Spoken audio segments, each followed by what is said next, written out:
father and his young son had been picking up on unsettling signs around their home for several weeks. But on this particular evening, something lurking in the basement decided it was done being subtle. The banging was getting louder, more violent with every passing second. The dad ran through every logical excuse he could think of.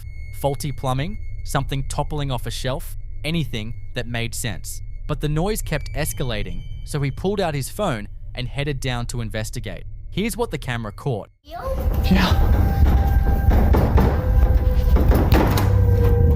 Can you get it now? Stay there.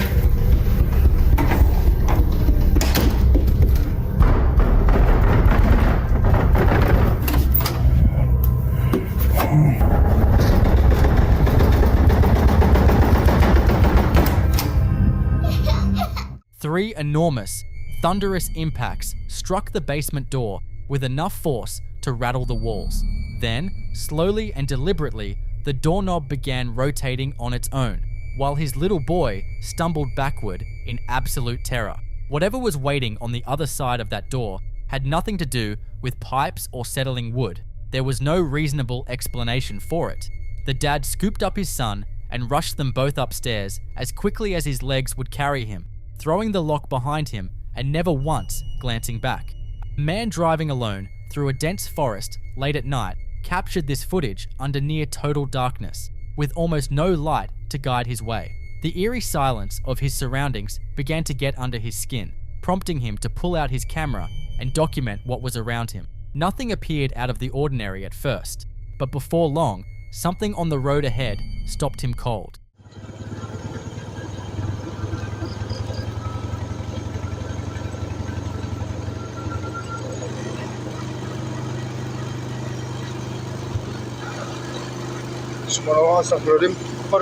Barusan apa, Mang? There in the footage, a woman in white clothing stands motionless on a bridge, completely alone. She doesn't move an inch, and her figure cuts sharply against the surrounding darkness. The moment the man registers what he's seeing, fear takes over, and he loses his composure entirely. To this day, nobody has been able to determine whether this was just an ordinary person or something far beyond rational explanation. While working the overnight shift, a security guard made his rounds through an abandoned hospital wing that had been shut down for renovation. He was certain the darkened corridor was empty, just him and the silence. But that assumption didn't last long.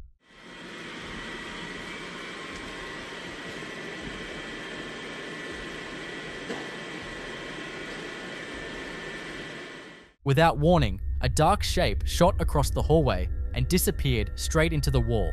Some people later suggested it might be the ghost of a past patient drawn back to the place where they took their last breath. Though personally, something about it didn't sit right with me. A TikTok user going by tgavin7 uploaded a clip capturing a moment he describes as completely blindsiding him during a late night drive. He explains that he was making his way through a business park, scouting locations to photograph his car. Everything felt routine as he rolled down the empty street, right up until something showed up that he absolutely wasn't prepared for.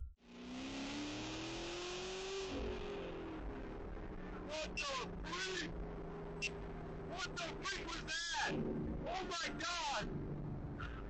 What the freak was that?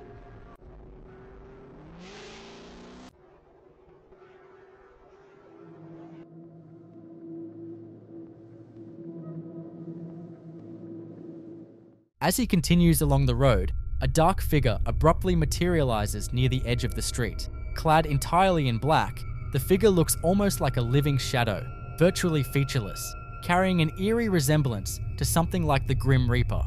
And then things get even more disturbing. The figure starts moving in the direction of the car, briefly appearing to give chase as it rushes toward the vehicle. Even through the darkness, the driver spots it immediately and slams the accelerator, putting as much distance between himself and whatever that thing was as quickly as possible. As he tears away, he keeps repeating out loud, "What was that?" Fortunately, he gets clear before anything further unfolds. For a lot of viewers, the figure's total blackness and its sudden lunge toward the car give the whole encounter an almost supernatural quality, as though this driver had stumbled into something that had no business being there. The most rational explanation, of course, is that the whole thing was set up.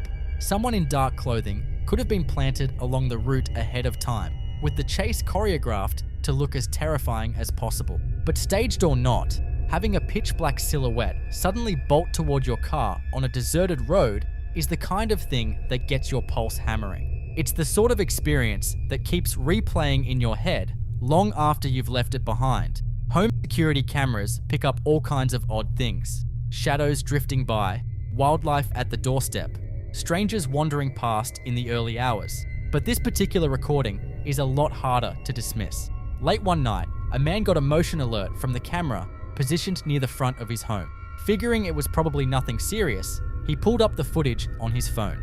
What he saw waiting outside his door, though, was the last thing he anticipated. Take a close look at what was captured.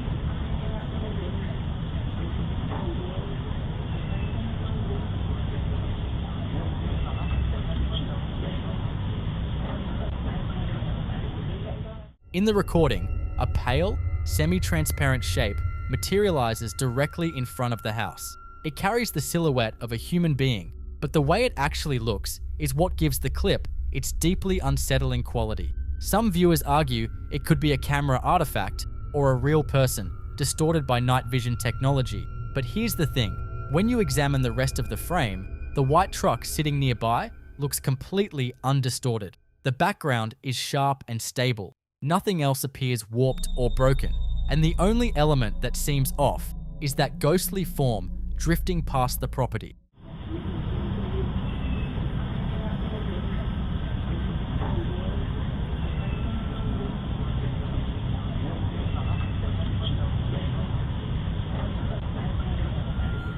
A lot of people are convinced this camera may have recorded an actual apparition moving through the area. Others insist there must be a logical explanation lurking somewhere. So where do you stand? Was this nothing more than a weird technical glitch? Or did this home security system capture something genuinely paranormal moving through the night? The young woman recalled that the first sign something wasn't right came late one night when her dog planted itself at the entrance to the hallway and refused to stop barking into the pitch black corridor ahead. By her account, this kind of behavior was completely out of character for the animal. Yet that night, it kept growling and fixing its gaze toward the far end of the hall, as though it were locked onto something lurking there in the shadows. Growing more and more unsettled, she pulled out her phone and hit record, desperate to figure out what had her dog so alarmed. He just keeps staring down the hall like he sees someone. But when the clip is reviewed more closely and the exposure is turned up, a faint shadowy shape becomes visible, appearing to drift slowly across the hallway before vanishing without a trace. At that precise instant, the dog's reaction intensifies noticeably, almost as if the animal was responding to a presence that no human eye could detect on its own. Once the video made its rounds online, plenty of viewers were quick to suggest it was simply a trick of the light or some kind of distortion produced by a phone camera struggling in near total darkness. Still, a number of others are convinced the recording may have unintentionally caught something genuinely unexplainable moving through that house. So what's your take on what this really shows? Shelter.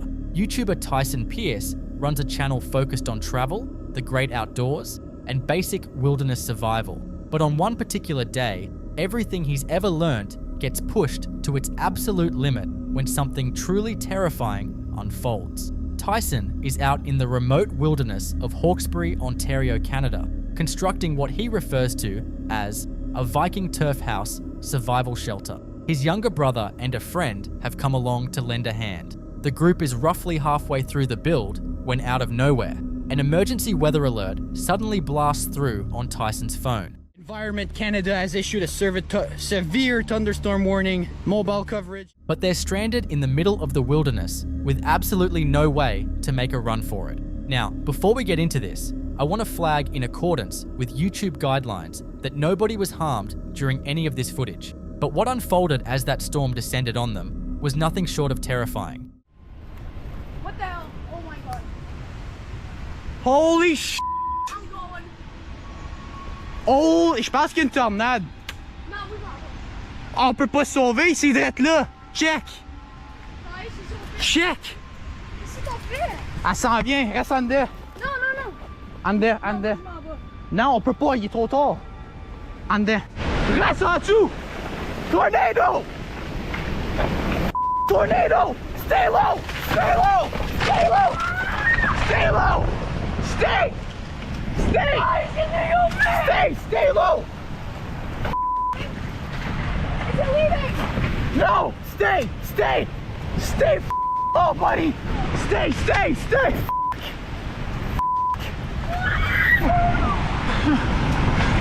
Stay! Stay! Stay! Stay! It is a small ball! It is a small ball! It is a small ball! Boys, are we gonna die? Are we Stay gonna low! die? No! No! We're Okay, good! We're good! We're good! No, we're dying. We're dying. We're dying. No! Stay! Stay! Stay. Bro! Fuck. Oh my god.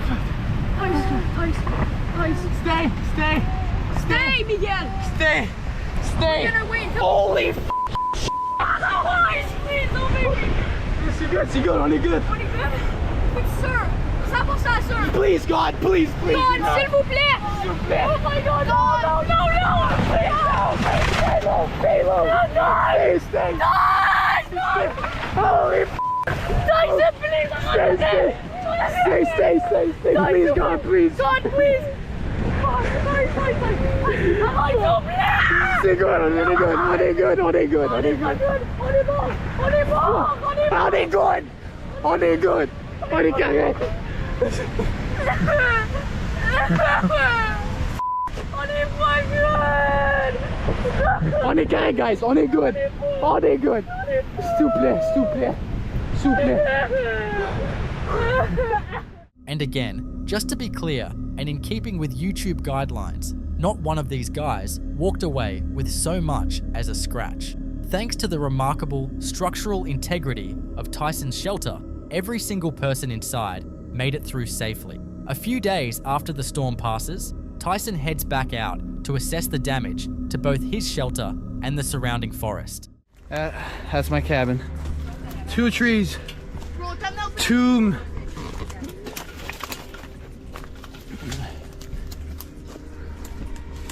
That's my cabin right there. That is insane. Oh, that's snap though. Snap. I need to clear. The trees in the area have been ripped from the ground and scattered everywhere, yet the shelter is still standing. The group even manages to track down their bikes, buried beneath one of the fallen trees. Oh yes. Oh my god, no way. Our bikes are good. Wow.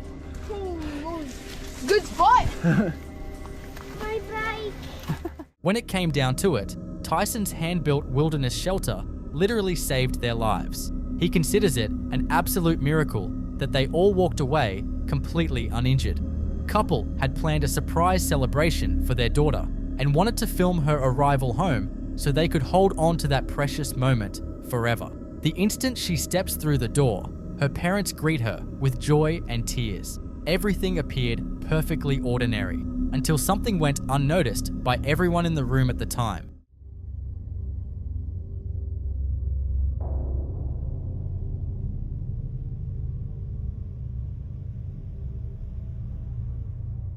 Just behind the girl, a young boy dressed in a red shirt can be spotted standing inside the room. What makes this even more chilling is that he stays completely still for several seconds before simply vanishing without explanation. The detail that truly unsettled people came once they looked closer.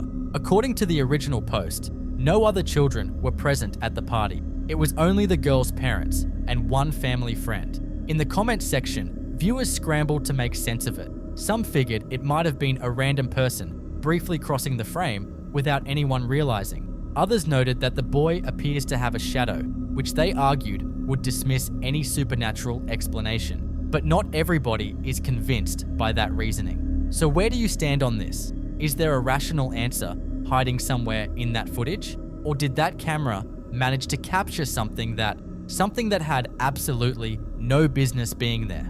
Alejandro is a professional dog trainer whose entire social media presence revolves around one thing: dogs. Every single video on his page reflects that, which is exactly what makes one particular upload so jarring.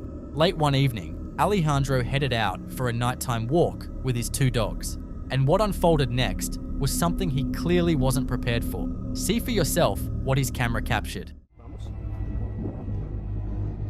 Primero vamos a ver. No quiero que se me vayan a perder. Aquí. ¿Qué traes, Zeus? Espérate. Sí, Zeus. ¿Qué traes? Quieto. Quieto. Danos, Seth. ¿Qué tienes, Seth? Quieto. No hay nada, cálmate. Zeus. Aquí. Aquí. ¿Qué tienen? Aquí. Aquí. Cálmense porque están nerviosos. ¿Qué estás viendo? Espérate. ¿Qué tiene este? Oh, shit. ¿Hay algo ahí? ¿Hay una persona ahí o qué es eso? Espérate. ¿Es una persona? ¡Thanos! ¿Qué es eso? Espérate, cálmate. ¡Thanos! Quieto, Zeus, quieto. ¡Thanos! Oh, shit, ¿es una persona? Aquí. ¡Thanos! Aquí, Zeus. ¡Thanos! ¡Zeus! ¡Aquí! ¡Zeus, aquí! ¡Gio! ¡Thanos! ¡Vete! ¡Thanos! ¡Quieto! ¡Zeus! ¡Set! ¡Thanos! ¡Zeus! ¡Quieto! ¡Thanos! ¡Zeus! ¡Quieto! ¡Oh, shit! ¡Quietos! ¡Quédense ahí! ¡Quieto ahí! ¡Cálmense! Shh, ¡quietos!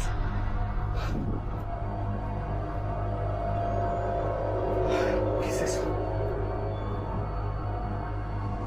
eso? ¡Quieto, Thanos! Without warning, both dogs erupted into aggressive barking, straining against their leashes and snarling at something completely invisible to Alejandro. He couldn't immediately figure out what had set them off so intensely until a figure materialized in front of them. It appeared to be a woman dressed in a white gown, and just as suddenly as she showed up, she was gone. Alejandro later stated that in all his years working with dogs, he had never once lost control of them the way he did that night. They wouldn't listen to a single command and refused to settle down. His conclusion? Whatever that figure was, it wasn't human. To this day, he still doesn't have an explanation for what or who showed up on that road. So what do you think was really out there that night? Spending the night at a hotel, tucked away in the middle of dense woodland, might sound like the perfect escape, but locations like these can sometimes be hiding secrets you'd never anticipate. A young woman by the name of Carolina checks herself into a remote hotel surrounded by nothing but trees. Everything appears completely ordinary at first. She's walking around, filming her room, clearly pleased with her stay, when her camera picks up something she was absolutely not prepared for.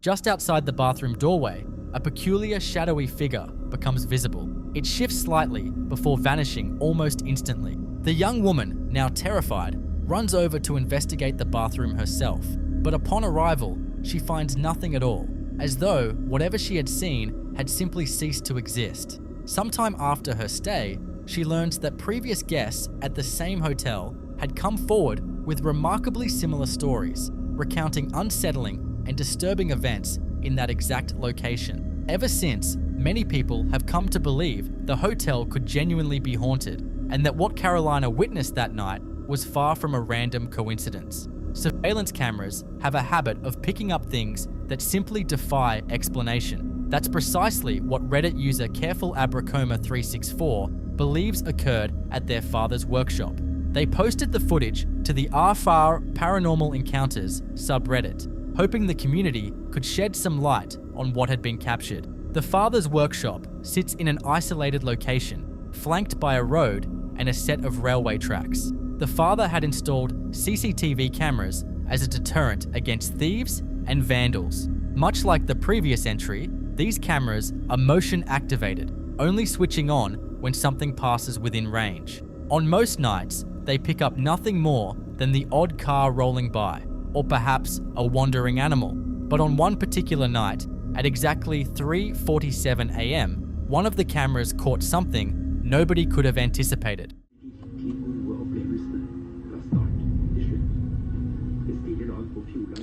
A figure dressed in a long white gown appears to move past the camera. The most straightforward explanation would be that she walked around behind the workshop toward a fenced-off dead end, and beyond that fence, there's nothing but railway tracks, the road, and a vast, seemingly endless stretch of forest. The camera never triggered again. Nothing returned. Whoever this person was, they simply vanished into the darkness, never appearing on footage again. What unsettled the original poster just as much was how isolated the area truly is. They describe it as almost completely silent after dark, with no pubs, restaurants, bars, houses, or shops anywhere in the vicinity. So what exactly was someone in a flowing white dress doing wandering around out there in the dead of night? Given that the OP chose to share this on r/paranormal encounters, it's pretty clear they suspect this figure may not be of the living variety. But I'd love to hear your take.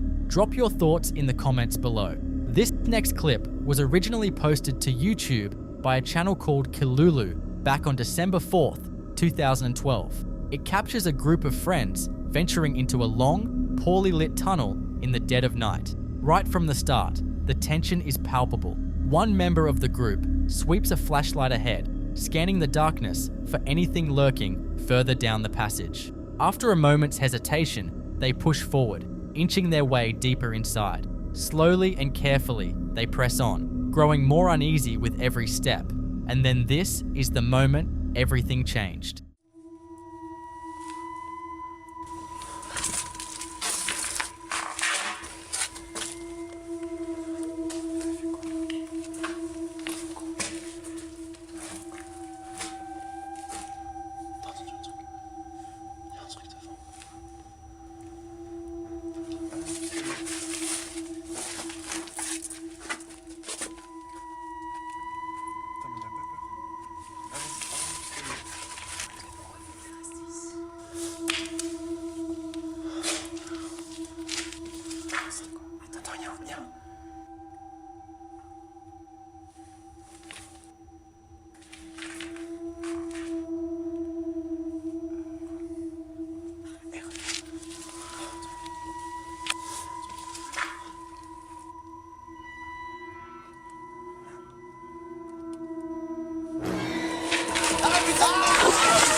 Without warning, a strange figure comes barreling straight toward them at full speed. The response is instant. The whole group bolts, clearly overcome with terror at whatever just came hurtling out of the dark. The figure itself is difficult to make out. Its shape appears odd, almost warped, though the dim conditions make it nearly impossible to get a clear read on what we're actually looking at. For some viewers, this feels like a genuine encounter with something unknown, a creature lurking deep within the tunnel that only made itself known once the group wandered too close. A more grounded explanation, however, is that it could simply be a person, perhaps planted there beforehand, who sprinted toward them as a deliberate prank. What really makes this footage memorable is how fast the mood flips. 1 second, it's a calm, late-night exploration, and the next, it's absolute chaos. Mexican student posted this footage to Facebook in 2014, and somehow it slipped past nearly everyone's attention. He describes how he and a group of friends decided to break into their school late at night just to mess around. But what they ended up recording that evening is the kind of thing that would haunt even your darkest dreams. The footage is grainy, given its age, but that does nothing to make it any less chilling. See for yourself what unfolded. Check it out.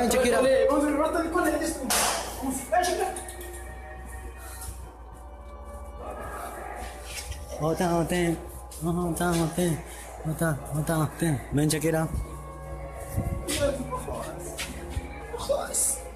Oye, ahora, huevón, mira. ¿Qué? Se prendió la luz, huevón. Lucho, no seas huevón, no. Pero ese mierda debe ser. Ya vi, huevón, no seas tarado.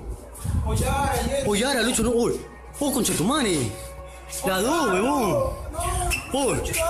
No, qué chivolo, huevón, vamos a ver. No seas huevón, no.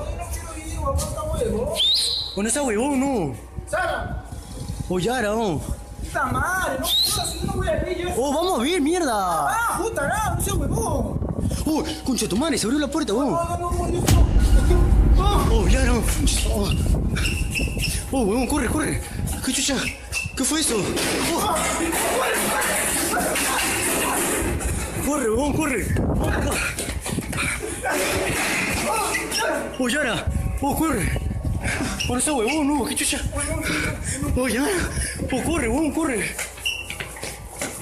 Uy, la silla. Oh, Lucho, me dio miedo. Oh, no prende la luz. Oh, Lucho, ven, corre. Corre, mierda. Oh, no está huevón, Lucho. Corre, Lucho de mierda. Vamos ya, huevón, tienes que ir con mierda. ¡La madre! ¡Oh, concha tu madre! ¡Oh, Lucho, corre, concha tu madre! ¿Dónde vamos?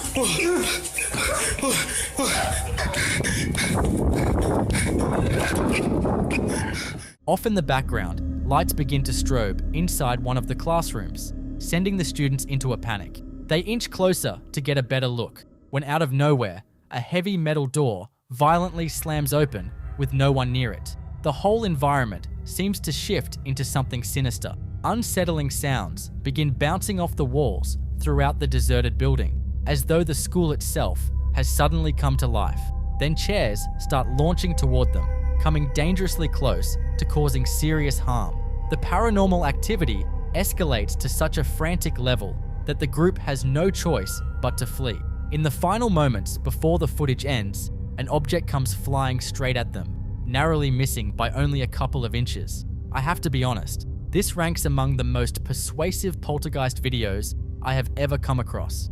Woman spending a quiet evening alone at home was caught off guard by something deeply unsettling. A framed picture mounted on her wall had begun to sway back and forth, despite every window being shut and the surrounding air being completely calm. Overcome with a creeping sense of dread, she reached for her phone and hit record. See for yourself what unfolded. Picture move.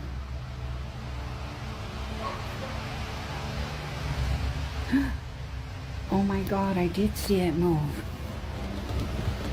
What was that? Oh my god. Oh, this gave me the chills. Oh man.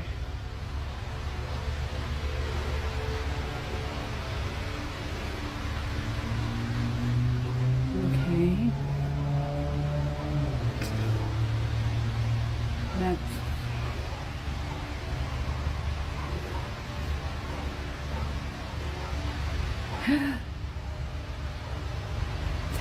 pots and pans moving.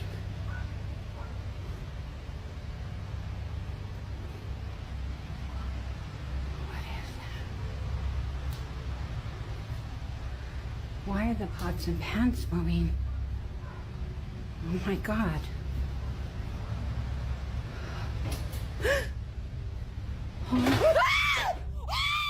Odd sounds then started drifting in from the kitchen.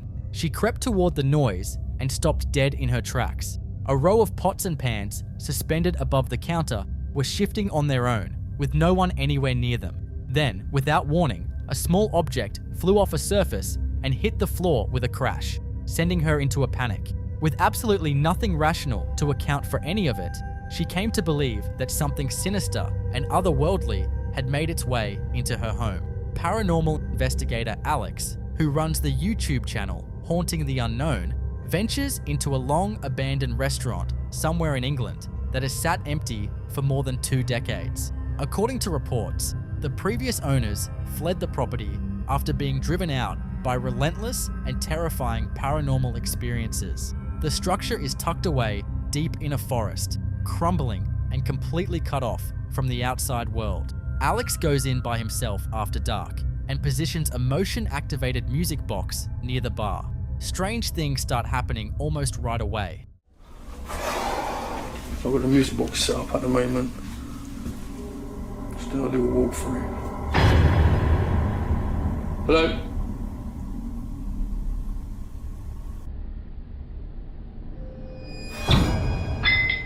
A stationary camera records a door swinging shut with no one near it. Alex then launches into a spirit box session, trying to draw out a response from whatever might be there. Where are you? Can you give me a sign, please?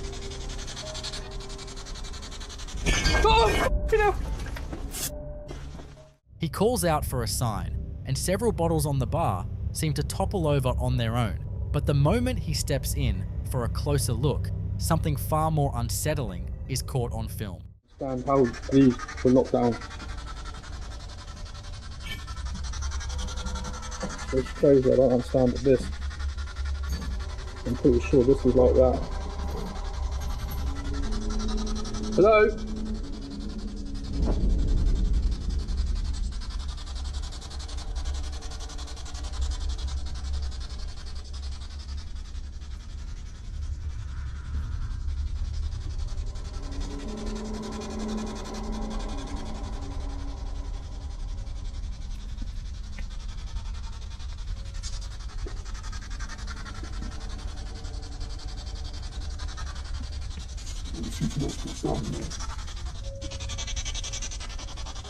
Who's there?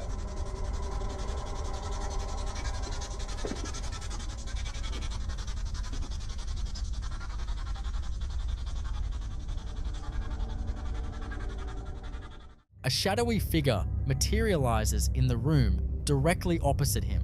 Alex doesn't pick up on it initially, but as he makes his way toward the doorway, a creeping sense of dread comes over him. He searches the room and finds it completely empty, yet the sensation of unseen eyes watching him refuses to go away. With no one else around in this remote, isolated building, Alex decides he's pushed his luck far enough and gets out. Oh, you know. Abandoned, like a forgotten relic, this former maternity hospital has remained untouched for decades. Referred to as the Abandoned Valley Hospital, it originally opened in 1936 as a modest cottage hospital designed to serve the surrounding community. But after nearly half a century of operation, shifting demands in healthcare eventually forced it to shut down for good. Ever since, countless people who have ventured inside its crumbling walls have reported deeply unsettling experiences. Some say they can't even make it past the front entrance, overwhelmed by an oppressive sense of dread that compels them to turn around. With those chilling accounts in mind, paranormal investigators Elliot and Joe managed to gain entry to the building and began making their way through its darkened corridors. But not long into their exploration, the two found themselves standing in a hallway when something unusual pulled their focus. This has been abandoned for decades now, so you may not have had many people to talk to in these years. Be absolutely fascinating to talk to you about what this place used to be like, what life was like back then. And something you may not know is it's the year 2026 right now. Was that you? No, didn't move. Oh, it's probably insane, because I think, what was it, 18 in the 80s? So the 1990s even? This was what am I saying? It was The 30s or 50s. 1980s, this was abandoned. Yeah. So 40, 50 years this place has been like this. Mm-hmm. Does it surprise you to tell you that it's now the year 2026? What was that? What did you do? I didn't do anything. What was that What? behind me? What? I don't know. All I heard is you running at me. Did you not hear shh? Yeah, I thought it That was you wasn't running me. at me. That wasn't me. It was in there. To tell you that it's now the year 2026? What was that? What did you do? I didn't do anything. What was that What? behind me? To tell you that it's now the year 2026? What was that? What did you do? I didn't do anything. What was that What? behind me? To tell you that it's now the year 2026? What did you do? I didn't do anything. What was that behind me? What? I don't know. All I heard is you running at me. Did you not hear shh? Yeah, I thought it That was you wasn't running me. at me. That wasn't me. It was in there. Literally all I heard was really you running at me. It sounded like a plastic bag, didn't it? Yeah. There is a plastic bag right there, just thought I'd let you know. Oh. Now I'll turn my light off. Again. Yeah, it sounded like when... Yeah, that's what I heard. And then, well, yeah, then I to me, ran. like it was all the same thing. But when you're in a dark hospital, pitch black, you No, can't I see know. anything, and you hear.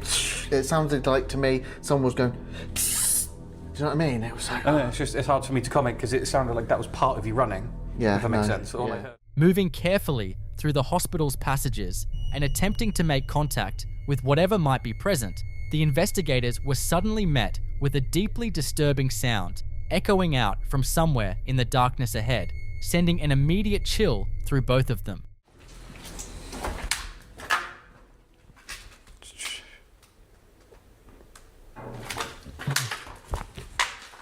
I don't like this.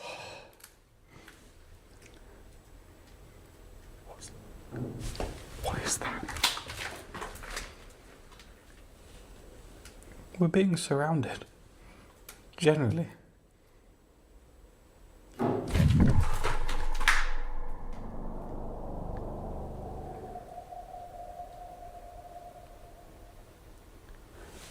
What the?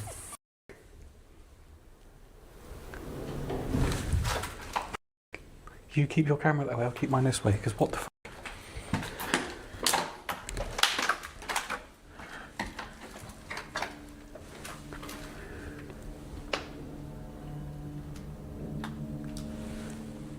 Both men froze on the spot after a loud bang rang out from somewhere directly in front of them. Then, just moments later, another crash came from behind. The unnerving sounds appeared to travel from one end of the corridor to the other, almost as though something invisible was deliberately playing with them. Shortly before this burst of activity, the pair had moved into a different section of the hospital, and it wasn't long before something seemed to respond to their presence. Is that how you'd like to communicate?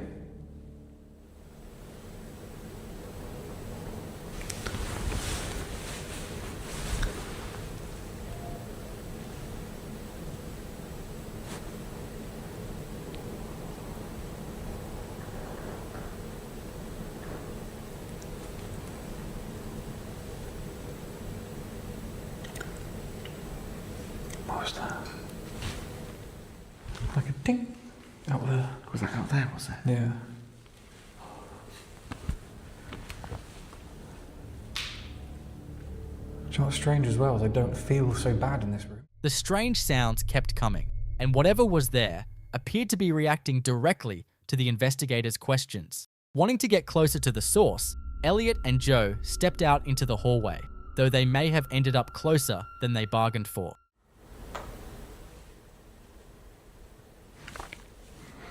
Bit of a weird thing to say, but that was my zip on my trousers. Really? What was that? Oh, me! What the was that?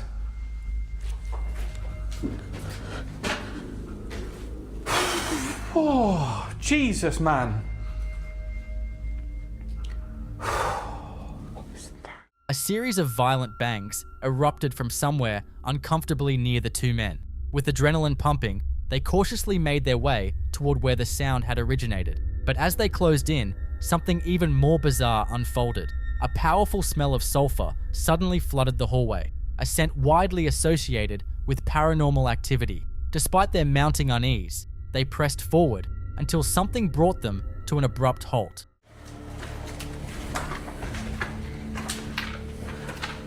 God, bastard. Oh my days. What? Oh my days, this is cold. Yeah, I know. Oh. I am starting to literally freeze now.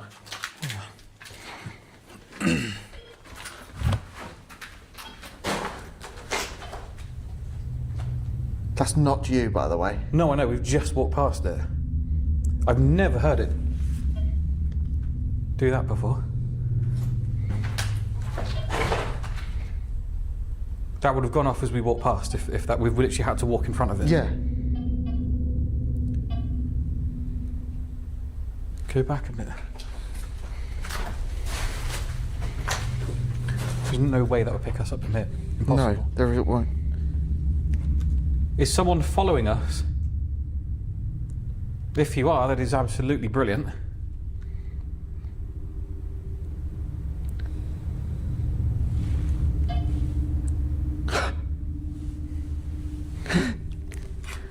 That's fantastic. You can keep following us. Like, 'cause that's not temperature. No, that's movement. Yeah. Let me show you. I'm going to do a thing. Show you where I have to be. I'm directly in the middle of it.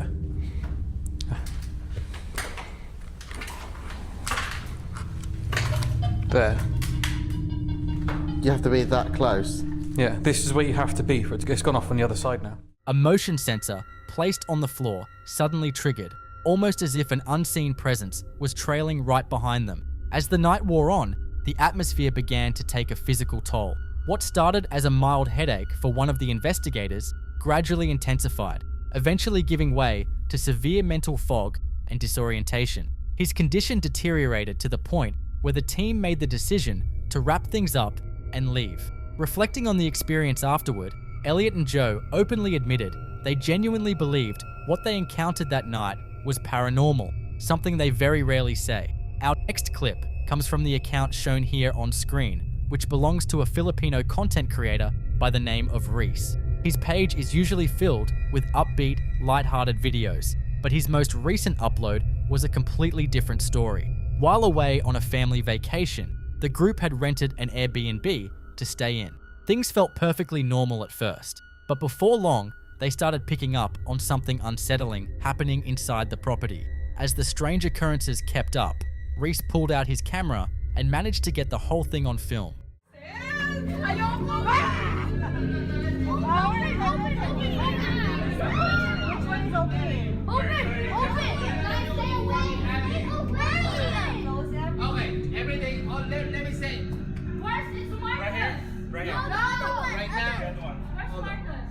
See how hard to open that? Yeah. Went in the bathroom. Yeah. Can it push by itself? Go. Right. Right, let's get that. Right, get out of the way, get out of the way, get out of the way. Sino gumagawa nito? Open it right now! Asan kayo? Dito kayo? Nangyayari, dude. Marami tayo na eh. Kanina may nag-open. Is it loose? No. Nakita mo. Open! Wala bang ilaw dyan? Bakit pa? No! Stop! No, I saw that. It was fucking shaking. It was fucking shaking. Can we go? What? Open it. Oh my God. Go. According to Reese, the kitchen drawer had been sliding open on its own. The moment one of them approaches it, the drawer starts rattling, then proceeds to open and shut by itself. A number of viewers suggested there might be someone concealed beneath the cabinet, though plenty of others weren't buying that explanation. Accounts of eerie encounters inside rented cabins and Airbnbs are actually far more widespread than most people realize. There's a theory that when you spend time in places that have hosted an endless rotation of strangers over the years, you never quite know what kind of energy or anything else might have been left behind. So where do you land on this one? Was the property genuinely haunted, Or is there a rational explanation hiding in plain sight? And if you've personally experienced something unexplainable during an Airbnb stay, drop it in the comments below.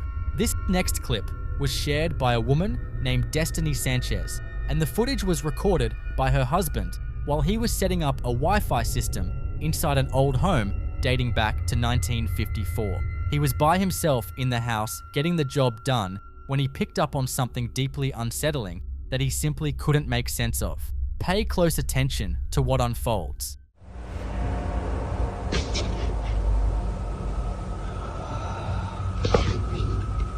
There's nobody in here.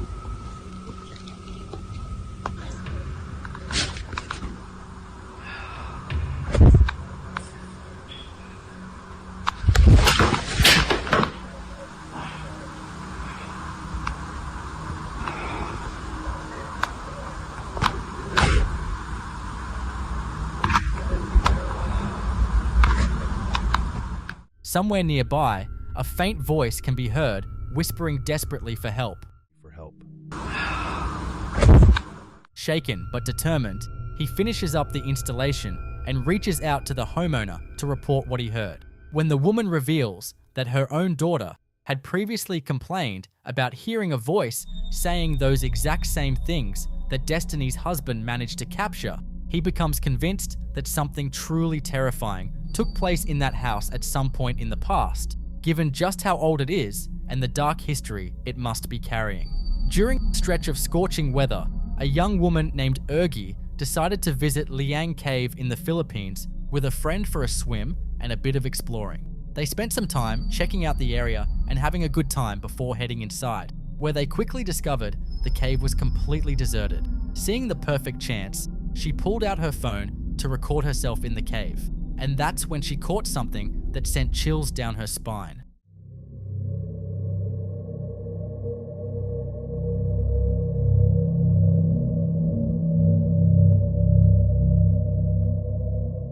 There, at the far end of the cave, you can make out a pale grey face hovering just above the waterline, partially submerged, with luminous eyes locked directly onto the two girls. The second Ergi spotted it, her reaction was immediate. She spun around, hand pressed to her chest, visibly shaken. She later explained that the water was so crystal clear they could see straight through to the bottom, meaning if there had been a person attached to that face, a body would have been visible beneath the surface. There wasn't one. The face then slipped under the water, and the two of them waited near the entrance for well over an hour, even continuing to play around in the area, but not a single person ever surfaced or emerged from the cave. When another group went in shortly after and came back out, Ergi asked them directly if they'd encountered anyone inside.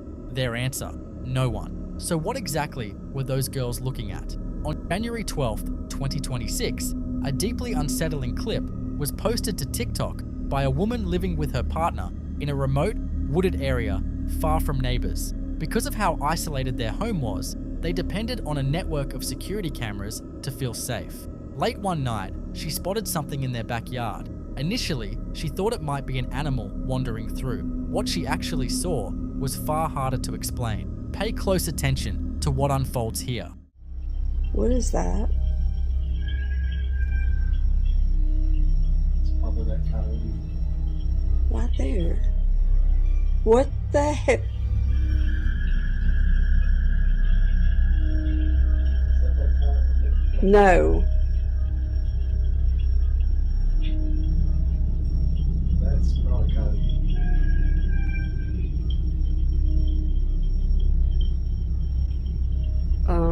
That's a person.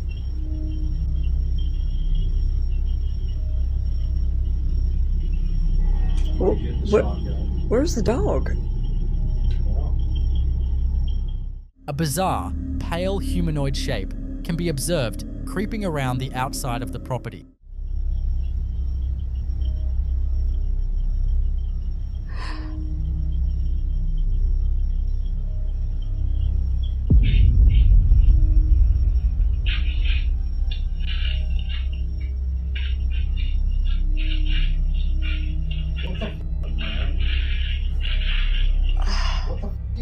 I don't know. The rooster's not too happy. Where's the dog? There's the dog. Why is she in her freaking pen? What the? Oh my god. Okay, so... Strikingly, the figure appeared entirely white from head to toe, and where a face should have been, there was almost nothing recognizable. It then drifted close to the couple's window before suddenly bolting and vanishing into the shadows among the trees. It's a good way to get shot in the face.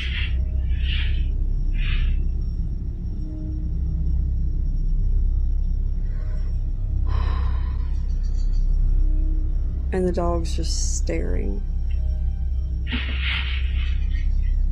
So why is the damn dog not barking? Oh my god. What is that? I don't know. I don't know. Whether this turned out to be an elaborate prank or something genuinely inexplicable was never definitively answered. What shook the couple most was simply knowing that someone had been lurking around their isolated home under such deeply strange circumstances. The way that figure moved alone was enough to make your skin crawl.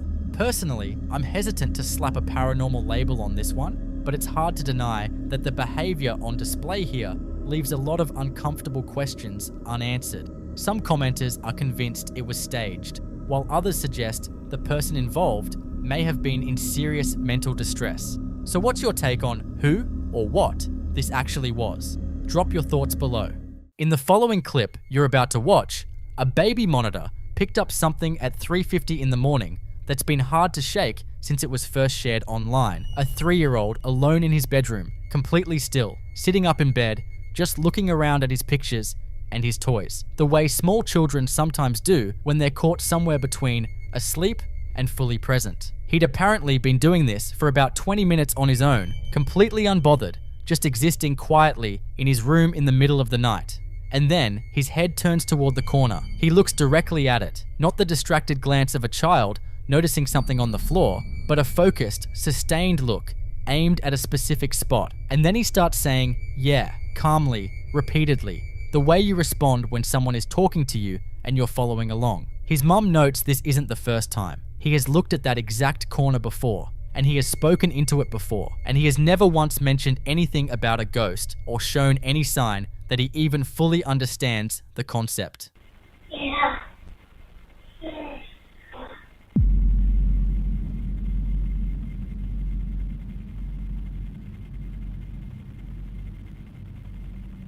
Yeah.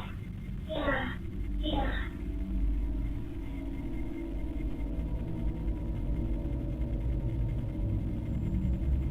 Yeah. Yeah. Yeah.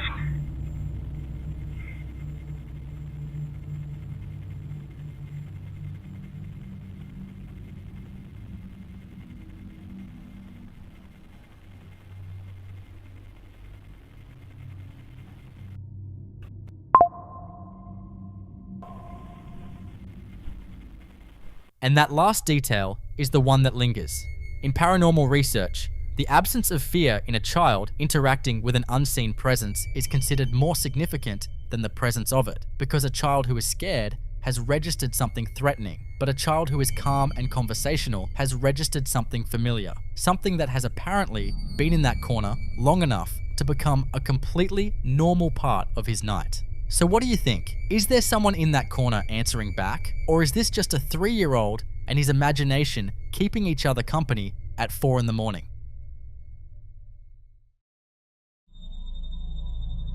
In this next clip, a man is filming at night inside his kitchen, cookware hanging from hooks on the wall, the kind of ordinary domestic space that couldn't feel less threatening, the last place you'd expect to need your camera out. But something had already put him on edge before any of this started. A silver pot hanging on the wall begins shaking on its own, not rattling from a passing truck or a vibration moving through the building, but a focused, deliberate trembling isolated to that single pot, while everything else hanging around it stays completely still, which is the detail that makes this one so difficult to explain away.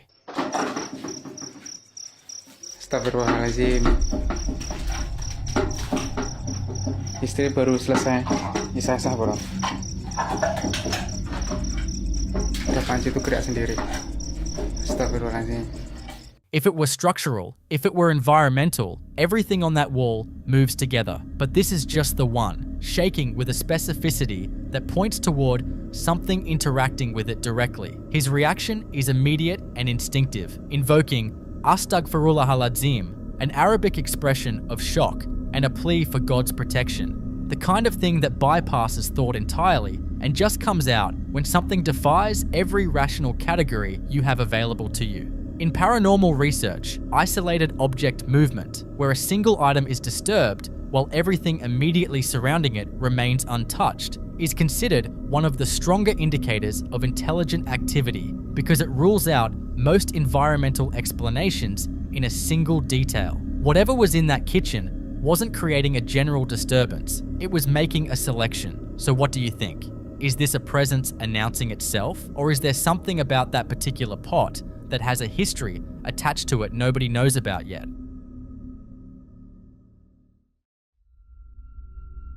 In this next clip, someone is filming inside a cemetery during the day, pointing their camera at a wall of sealed burial crypts. Two of them freshly cemented shut, the words "Descanse en paz" still visible in the wet concrete. It's quiet, still. Nothing about the scene suggests anything is wrong. 3 loud, forceful bangs erupt from inside one of the sealed crypts, sharp, resonant, like something pounding from the other side of the concrete. And the person filming gasps and bolts, the camera swinging wildly toward the ground before the clip cuts.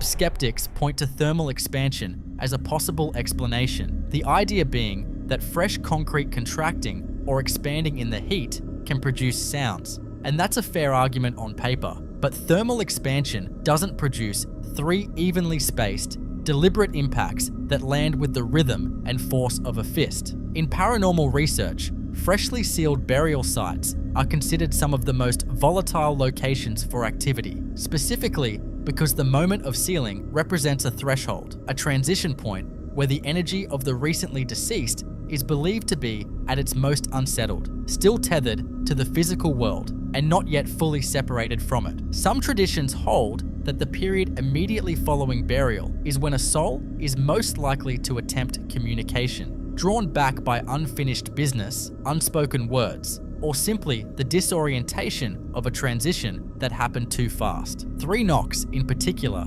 carry weight across multiple cultural and religious traditions, historically interpreted as a direct attempt at contact, a signal from something that knows it has been heard. So what do you think? Is there a rational explanation hiding somewhere in that concrete? Or was someone on the other side of that wall making sure they weren't forgotten?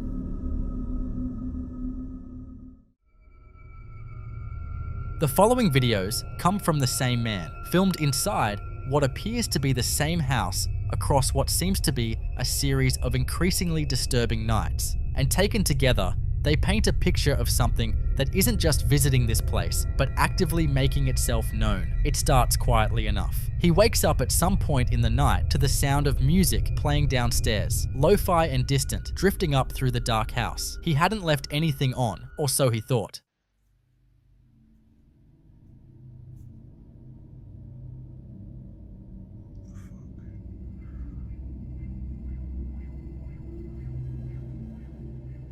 I was just laid in bed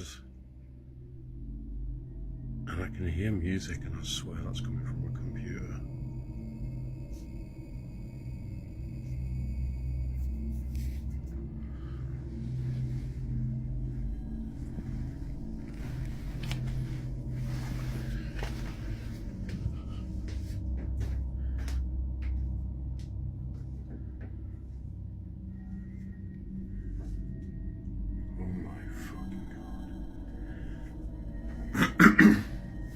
Hello?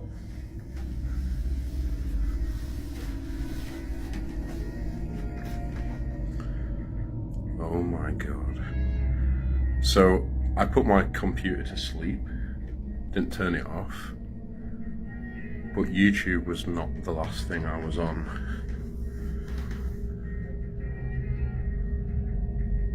That is so creepy. Like, when a computer's on sleep, you have to, like, click a button, right? But then to make YouTube play, you have to click something else. What the fuck?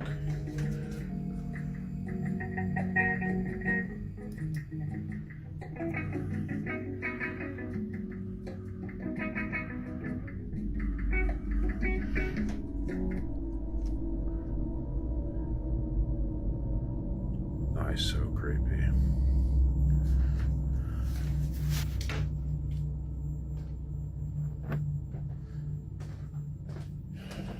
Weird shit still happening in this house.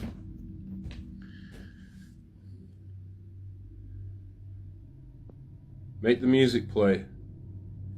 If you did that, whatever's in this house,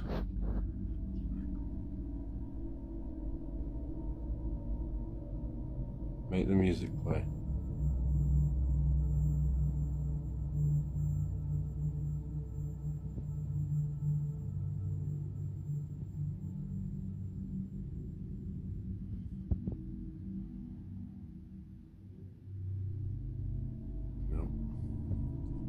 That was really strange. That's never happened before. And I quite often, I'm really bad for leaving my computer on like sleep and not turning it off.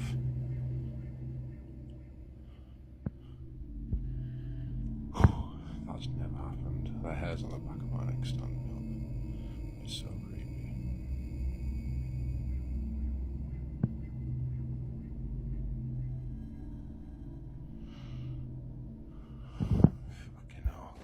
I'm going.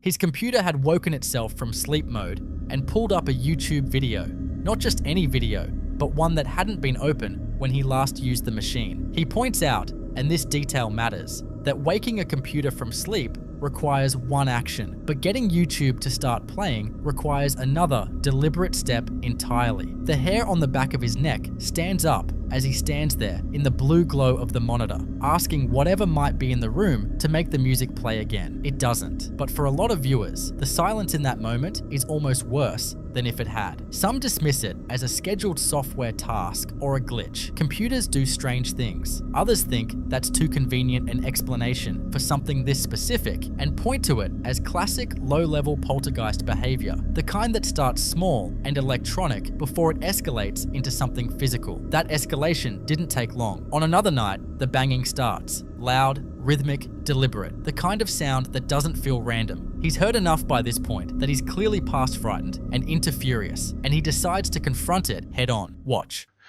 He's fucking started again. He's fucking started again. Stop fucking banging! Fucking hell. Fucking slamming doors in my house. I'm getting sick of this shit. I'm getting sick of this shit.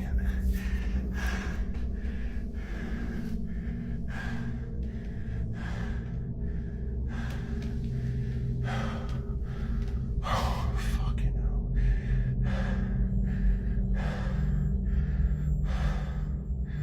Alright. I'm gonna confront you, you bastard. I'm coming up here. Fucking hell!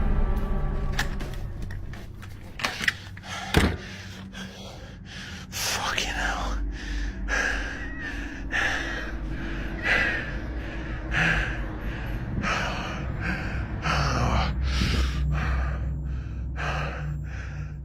Fuck. The banging responds directly when he yells for it to stop. One final, thunderous impact, as if answering him. Then he pushes toward the dark staircase, and something pale and shrieking lunges at him from the top. He runs, he makes it outside, and the last minute of the clip is just him standing in the dark, gasping. Now the figure itself, blurry, wrapped in something white, fast, has split viewers sharply. Skeptics call this one staged outright, pointing to the classic sheet ghost presentation as a horror movie trope rather than a genuine encounter. But others argue that dismissing the banging on those grounds is a mistake, because the audio leading up to the moment is harder to explain away. If it is staged, the setup is elaborate. If it isn't, then whatever is in that house isn't subtle anymore, and it wasn't done. Alright, so I just started hearing banging coming from the basement, which is not happened yet before. There it is. There it is. What the fuck? What the fuck? Let's go and check this out.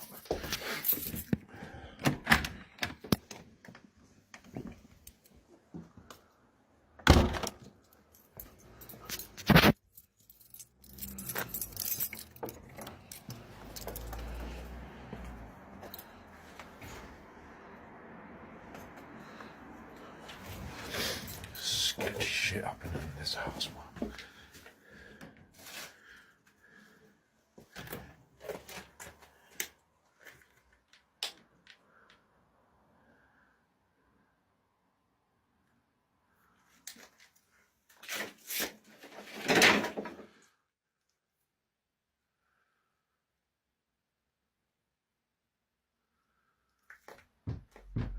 No fucking way, it's going from upstairs now.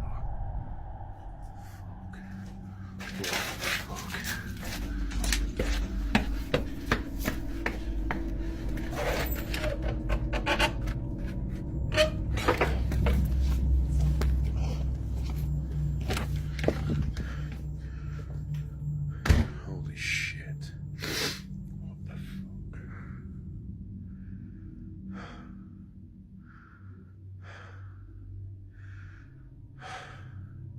Why are you doing this?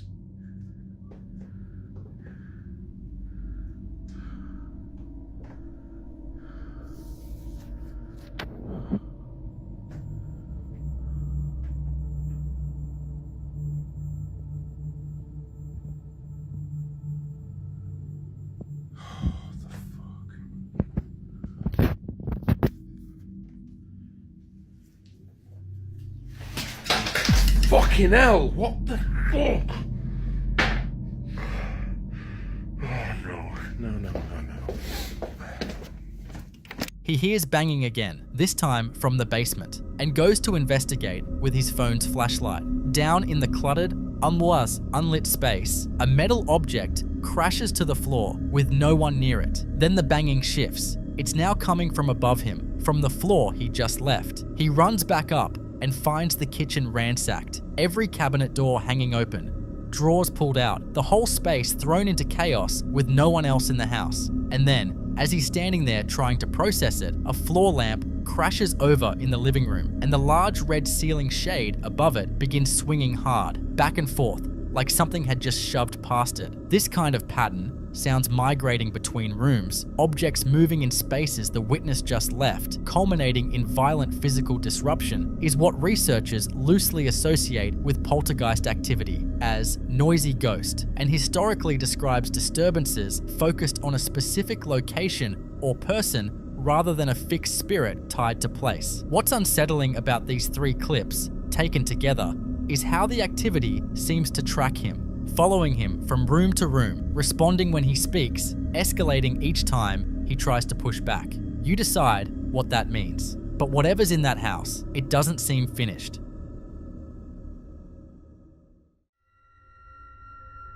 In the next clip you're about to watch, a man is moving through his home at night, already on edge, muttering prayers under his breath, following a persistent rhythmic knocking he can't locate, camera out, tracing the sound through the hallway and into the kitchen. He hesitates at the entrance to a dark, narrow corridor at the back of the room and then turns the camera toward it. Watch.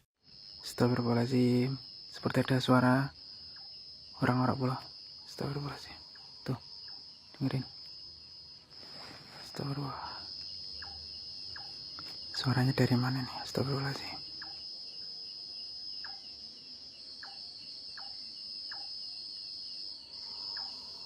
Astagfirullahaladzim. Suaranya dari dapur kayak pula. Astagfirullahaladzim. Astagfirullah. Gelap sekali di sini pula. Astagfirullahaladzim. Sepertinya tidak ada apa-apa di sini, bro.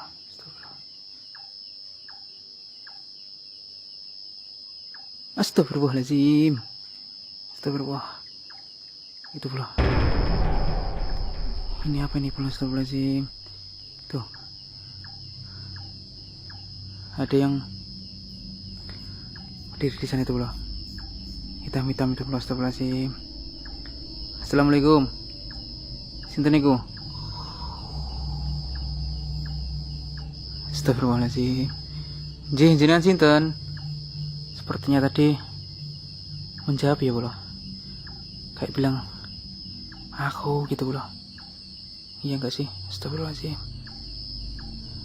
Sinten nggih niku? Jenengan sinten? Lagi jenengan niku sinten? Mang jawab. Napa perlu jenengan teng mriki? Astagfirullah. A'udzubillahi minasyaitonir rajim. Bismillahirrahmanirrahim. Allah la ilaha illa huwal hayyul qayyum. La ta'khudhuhu sinatun wa la nawm, fis samawati wa ma fil ardi. Man alladhi yashfa'u illa bi'idhnihi. Ya'lamu ma baina aydihim wa ma khalfahum. Wa la yuhituna bi shay'in min ilmihi illa bima sha'a. Wa la ya'uduhu hifdhuhuma. Hallelujah. Umpami mboten perlu datang mriki mang kesah. Ampun ganggu. Astagfirullahaladzim. Merinding paning bro. Astagfirullah, hilang bro. Menghilang dia bro. Astagfirullahaladzim. Astagfirullah. Astagfirullahaladzim. Menghilang. Mana bro? Astagfirullahaladzim. Astagfirullahaladzim. Kayak tadi ada yang menyentuh leher saya bro. Astagfirullahaladzim. Astagfirullah. Kemana tadi? Astagfirullahaladzim. Kayak ada yang pegang pundak bro. Apa? Leher bagian belakang saya bro. Astagfirullahaladzim. Astagfirullahaladzim. What's standing at the far end of that corridor doesn't move, doesn't react, just exists there in the dark. And when he calls out, "Assalamu alaikum," who is that? Something calls back. A deep, guttural, distorted single word that he interprets as me. He begins reciting the Ayat al-Kursi, the Islamic verse of protection, his voice trembling the entire time. And then, between one frame and the next, the figure is simply gone. No movement, no fade, just gone. And then he feels something touch the back of his neck, then his shoulder. He's already moving away and it's still following him. In Islamic tradition, an entity matching this description, tall, dark, cloaked, capable of responding to a greeting and vanishing without trace, is consistently associated with the jinn, supernatural beings described in the Quran as existing alongside humanity but beyond normal perception, capable of manifesting physically and making direct contact when they choose to. The fact that it responded to his greeting is the detail that carries the most weight in that tradition, because a jinn that answers is a jinn that's aware, and aware is a very different category from whatever you were hoping was standing in that corridor. So what do you think? Was this man followed out of his own kitchen by something that had been living in that house long before he moved in? The following clip you're about to watch was taken in a place that carries a dark and deeply rooted kind of history, La Casa del Cura in Riobamba, Ecuador, which translates to the priest's house, is one of those places built with heavy religious ties that have since been abandoned or plagued by dark rumors. And places like this often act as massive batteries for paranormal energy. On this particular day, a group of people gathered there for a small celebration, and they experienced exactly why the locals speak of this house in hushed tones. They were simply hanging around the property when the environment suddenly and violently reacted to their presence.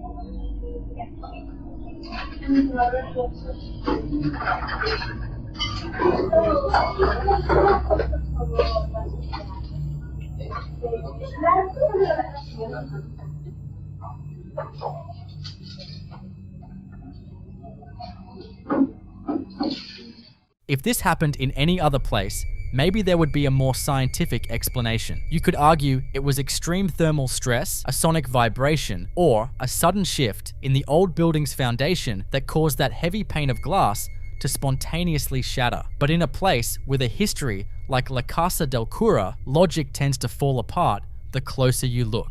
Because the breaking glass isn't actually the most terrifying part of this footage. It's what the shattered glass reveals. If you slow the footage down and look closely into the dark space behind the broken window, you'll see exactly what eagle-eyed viewers noticed. As one commenter pointed out, once the glass breaks, there is a black shadow behind it that disappears. It changes the entire context of the video. That glass didn't just break under natural atmospheric pressure. It was broken by whatever was standing on the other side. Whether that entity was trying to get out or simply sending a violent, unmistakable warning to the people gathered outside, one thing is certain: they were never truly alone at the priest's house.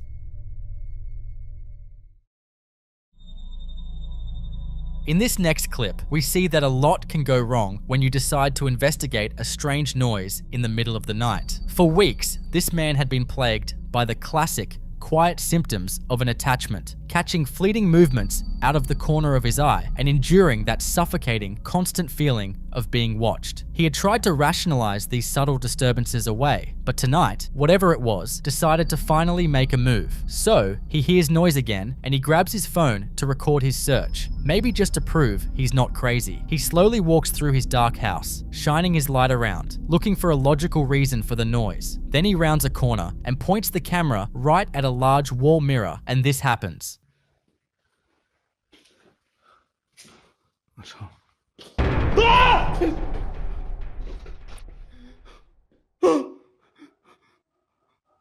The scream you just heard, that's pure shock. It's the sound of someone realizing that the thing they've been sensing in the shadows is actually standing right behind them. In paranormal research, mirrors are often considered conduits or traps for energy that exists slightly out of our conventional frequency of perception. What makes this specific manifestation so deeply sinister is not aggression, but proximity. This entity wasn't hiding in a distant closet or another room. It was close enough to touch him, waiting for the one split second he finally decided to look. Some people also believe that entities like this only exist within reflections. If that's true, it leaves us with a truly disturbing possibility. Is it trapped in the mirror, or are we only seeing the smallest fragment of what is standing right behind us in the real world, just outside our normal field of vision?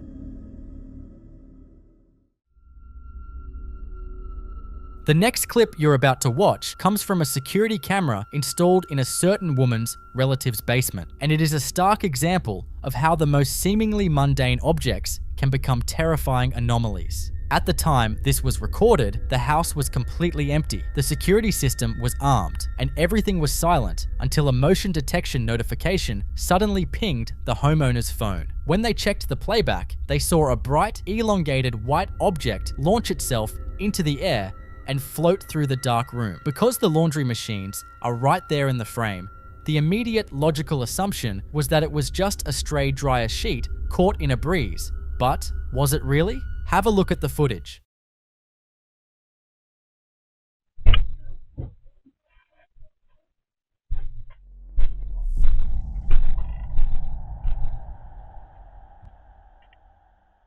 If you look closely, the dryer sheet theory quickly falls apart. Basements are famously stagnant spaces, and the homeowner confirmed there were absolutely no open windows or drafty conditions down there to cause that kind of sudden vertical lift. A piece of lightweight fabric doesn't just overcome gravity and aerodynamically steer itself across a room without a strong, localized updraft. Then, the footage takes a much darker turn. Right after the white form floats out of view, the camera picks up a chilling audio sequence. Heavy, weird footsteps, followed by a clear, guttural growl. But that's not even the detail that completely destroys any logical explanation. You see, when the homeowner went down to that exact spot to retrieve the supposed dryer sheet and close the case, she couldn't find it. There was no sheet on the floor and no lint on the walls. It had simply vanished. In paranormal investigation, an object that manifests in mid-air, defies the physical environment to move, and then completely demanifests isn't a piece of laundry. It's an energy signature, and whatever floated through that basement used a mundane shape as a disguise, leaving behind a growl to prove it wasn't just passing through.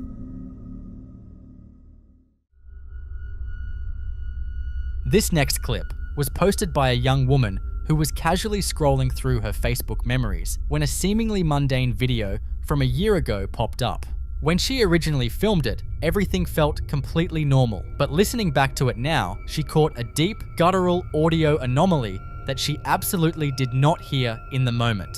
You see, sometimes the most unsettling paranormal evidence isn't captured during a ghost hunt, but is sitting quietly in your own digital archives, waiting for you to notice it. To make matters worse, she wasn't the only living thing in the video that sensed something was wrong. Pay close attention to the stray cat in the frame. Animals have a visual and auditory frequency range far beyond human capabilities, and this cat is completely hyperfixated on a blank wall, locked onto something that the camera lens simply cannot see. Turn your volume up and take a listen.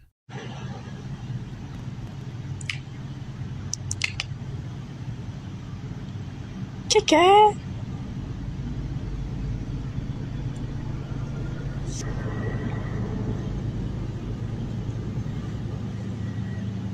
Audio pareidolia is a psychological phenomenon where our brains try to find familiar words in static or distortion. But what happens when multiple people hear different yet equally terrifying things? Neighbors who reviewed the footage claim the voice is whispering silence, while others are convinced it says Satan. The woman herself hears something closer to a guttural "get out." But this audio anomaly is just the tip of the iceberg, because this entire townhouse complex seems to be an active paranormal hotspot. The local kids report seeing figures in the dark, and multiple mothers have complained of doorknobs twisting on their own and unexplained heavy knocking echoing through the shared walls. Inside the woman's own home, the activity has taken on the chilling characteristics of a mimic. Her mother frequently hears her daughter's voice calling out when she isn't even home. On one occasion, while the woman was in the shower blasting music, her mother clearly heard someone whistling just outside the bathroom door. Even the family dog, Zaya, is acting like the house is under siege. Recently, the dog abruptly sat up and began aggressively growling at an empty room. After doing a full tactical sweep of the house, Zaya finally took up a defensive post at the top of the stairs, silently waiting for whatever she had tracked to come up. When the animals in your house are standing guard and the videos on your phone are whispering to you, it might be time to break the lease. What word did you hear hidden in that audio?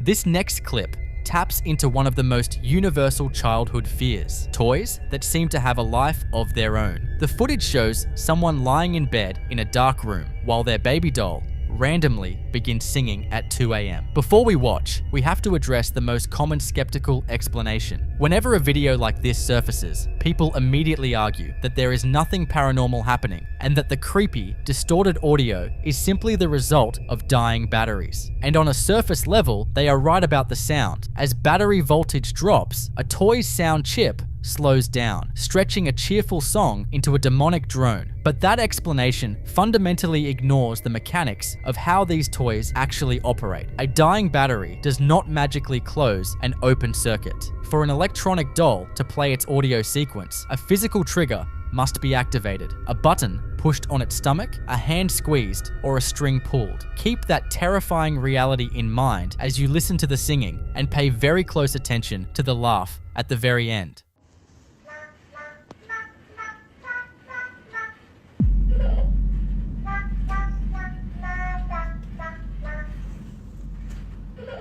The batteries might be dying, but the energy source isn't the problem. The reality is that for this doll to start singing at 2 a.m., something else in that dark room had to walk over and physically squeeze it. It completely changes the context of the footage. Commenters immediately recognize the danger, urging the creator to light a match, burn the doll, and get out, calling whatever squeezed that toy a demon. To make matters even more unsettling, the original poster ominously replied to the panic by stating, "The archives contain even darker things than this." So what do you think is happening here? I'll leave you to be the judge.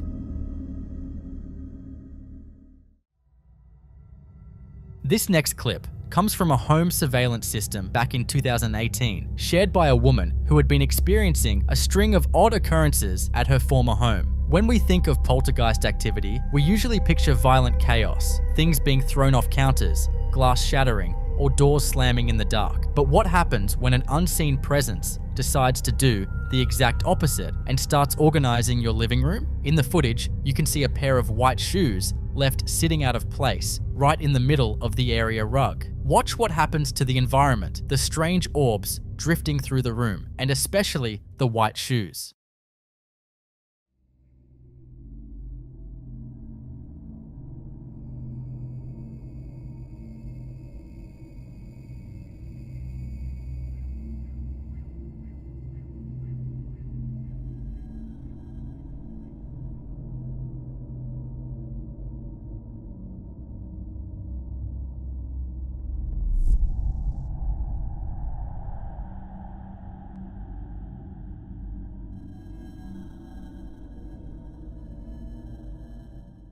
The person who posted this playfully asked if this was simply a tidy ghost who just wants everything in its place. As you just saw, the white shoes were physically moved from the center of the rug directly to the area where the rest of the household's shoes are kept. But from a paranormal investigator's perspective, an entity cleaning up after you isn't actually a helpful domestic quirk. It is a deeply territorial display of power. Spirits that engage in this kind of hyper-specific, organizational kinetic movement are often trapped in a domestic loop, obsessively maintaining a home they no longer own. Or, even more sinister, it's an intelligent entity aggressively enforcing its own rules on the current occupants. By moving your personal belongings to where it thinks they belong, the entity is sending a quiet but heavily controlling message. You are merely a guest in this house, and you need to respect their space. If a ghost starts doing your chores just to prove a point, how long until it decides you are the thing that is out of place?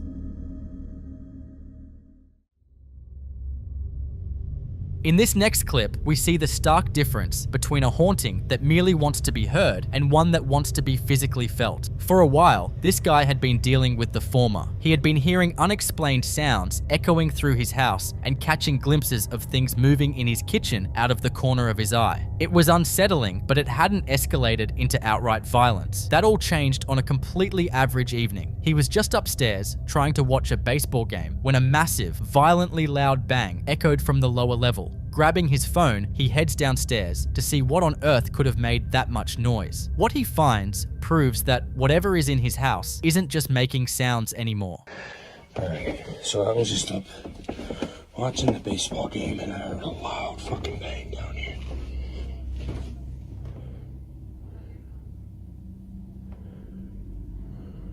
Oh shit. Okay. What the fuck? 1, 2, 3. Oh shit. Okay, so that's what I heard. All the chairs knocked down backwards. Holy fuck. What was that? What the fuck was that? Something just flashed in front of the basement steps. Holy shit, this is really freaking me out. Holy shit. Oh my god. That is what a sudden, explosive release of kinetic energy looks like. The dining room has been completely trashed, with heavy wooden chairs thrown backward and knocked entirely onto the floor. This level of physical displacement requires an immense amount of deliberate force. In paranormal theory, when an entity physically manipulates the environment to this extreme degree, it requires a massive concentration of raw energy. If something has the power to generate that much force and throw heavy furniture around while you are just sitting upstairs, what is stopping it from walking up those stairs next? What do you think caused all that commotion? I'll let you be the judge.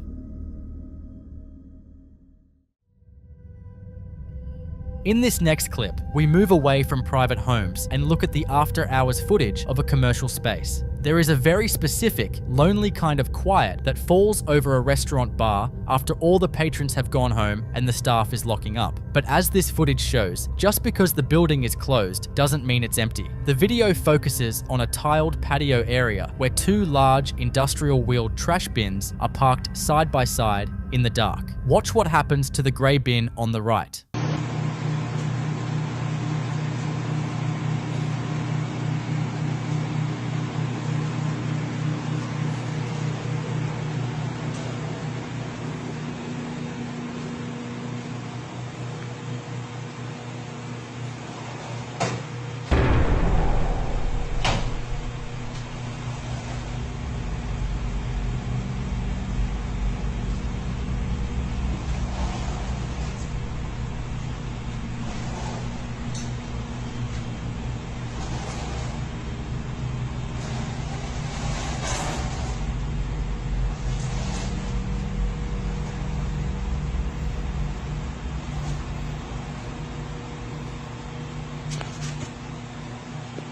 As you just saw, the trash can on the right begins to smoothly and deliberately roll across the tiles entirely on its own. Now, skeptics might immediately jump to the wind as an explanation. But consider the physics of the object. These are heavy, commercial-grade bins. A strong gust of wind might catch a lid or even tip an empty, top-heavy bin over, but it takes sustained, directional kinetic force to smoothly push a wheeled object of that size across a textured tile floor. Also, if it was wind, it would affect both bins and not just one. It leaves us with that lingering, unsettling question regarding poltergeist activity. Why this object? An entity manipulating a mundane, heavy object like a trash bin isn't trying to send a complex message. It is simply flexing its ability to interact with the physical world, proving that it has the density to move things in our reality. So, what do you think this was? In the following clip, what starts as a heartwarming family gathering takes a deeply unsettling turn.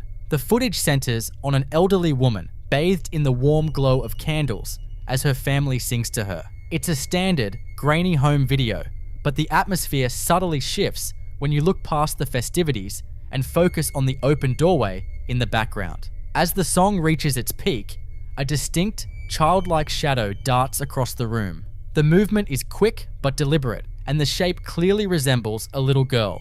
Watch closely.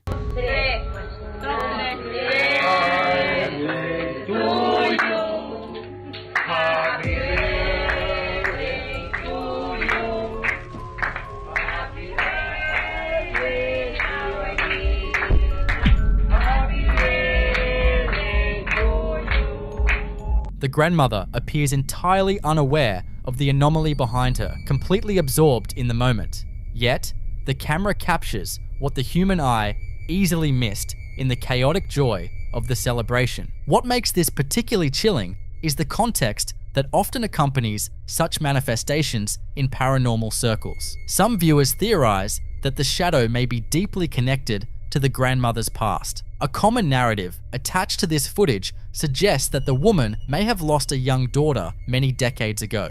If that is the case, could this be the residual energy of a child returning to celebrate her mother's milestone? Or perhaps more ominously, certain folklore dictates that the sudden appearance of a long-deceased loved one acts as a harbinger, a spectral sign that they are preparing to guide the elderly family member to the other side. Is this simply a trick of the lighting, a living relative passing by unnoticed, or a fleeting glimpse of an entity from beyond the veil? I'll let you come up with your own conclusions.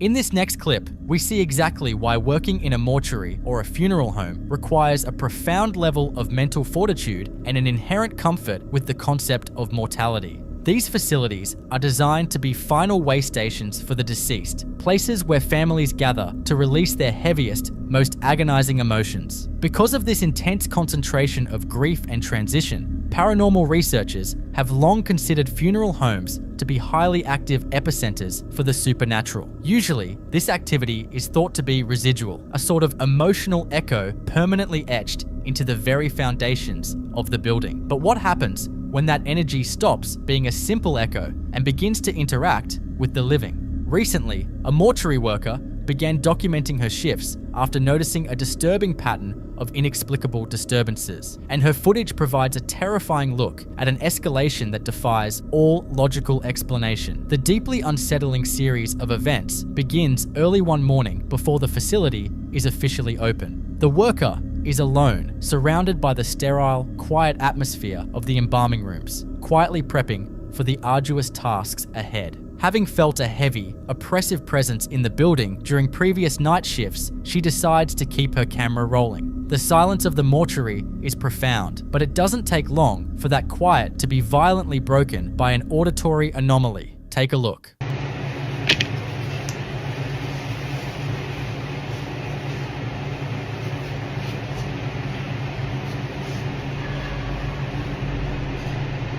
Listening closely, the vocalization carries a highly peculiar tone. It sounds like a hollow, agonizing wail that almost borders on a mocking laugh. In the context of a funeral home, one might easily write this off as a trick of the acoustics or a draft whistling through the ventilation. However, the sheer volume and human-like cadence of the sound make it incredibly difficult to debunk. But as her documentation continues over the following days, it becomes terrifyingly clear that this presence is not just a passive recording of the past. It is fully aware of her, and it is growing bolder. In a subsequent recording, the worker is no longer alone. She is joined by her son, who frequently accompanies her to assist with the heavy lifting and late-night duties. The presence of a second witness completely shifts the dynamic, grounding the experience in absolute reality. Watch their immediate reaction as the physical environment begins to manipulate itself right in front of their eyes.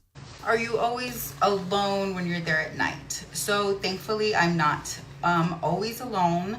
My son also comes to help me.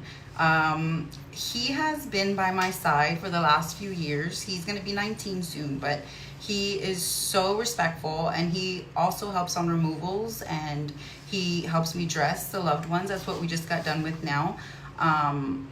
Tonight we had a loved one that was in really good shape, very peaceful, and it didn't take us long. And it's to the point where I don't even have to tell him what to do. He is already seasoned enough to know what we need to do. He hands me the correct tools. You know, he's a really good help. And I'm so thankful that Was that you? No. Was that you? No. Look at the video, wasn't me. What was that? I don't know. Well, what'd you hear? I don't know. I don't know. Why is that always happening? I don't know. Okay, well, I'm just thankful that he's here. So,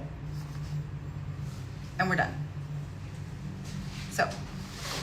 A heavy, solid door is caught moving entirely on its own, unprompted by any visible force. Mortuary and hospital-grade doors are notoriously weighty, deliberately designed to seal off specific rooms and prevent air circulation. A simple draft, or the natural settling of an old building, simply does not possess the kinetic energy required to unlatch and move a door of that size. The genuine visceral shock on her son's face is perhaps the most compelling piece of evidence here. His fight or flight response is triggered instantly. This leap from an auditory phenomenon to a physical manipulation strongly suggests the anomaly has gathered enough energy to interact with our three-dimensional space. From this point forward, the tension within the facility compounds at a rapid pace, and the entity begins to localize its activity. While standing in the corridor, the mother and son are suddenly frozen by the sound of aggressive, inexplicable shouting originating from the facility's chapel.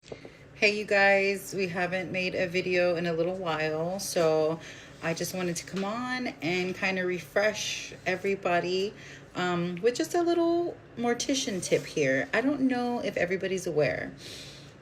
So when you bring in the clothing to the funeral home, yes, you want your loved one dressed in something either they loved, or say they were in the military and they have, you know, military getup that they want on, their favorite shirt, their favorite pants, pajamas even, just so everyone's aware. I think that this is something people don't tend to think about. But in our world, when families bring us clothing, sometimes they're not aware that in order for the clothing to really fit properly, say it's too big, too small, we have to cut the back of the clothing in order to place it on your loved one. So sometimes if families request the favorite shirt back, or, you know, their favorite set of whatever they have on, it will be cut. It's very rare, unless the clothing is perfectly fitted to that person, that the director won't have to cut it. I've worked in several funeral homes where they don't cut it, and it... Is anybody here? No, what is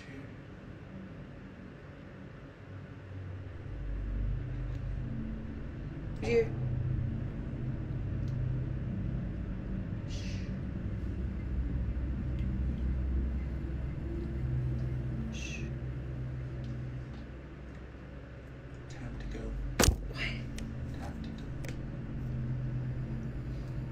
We're the only ones here. I have to go look.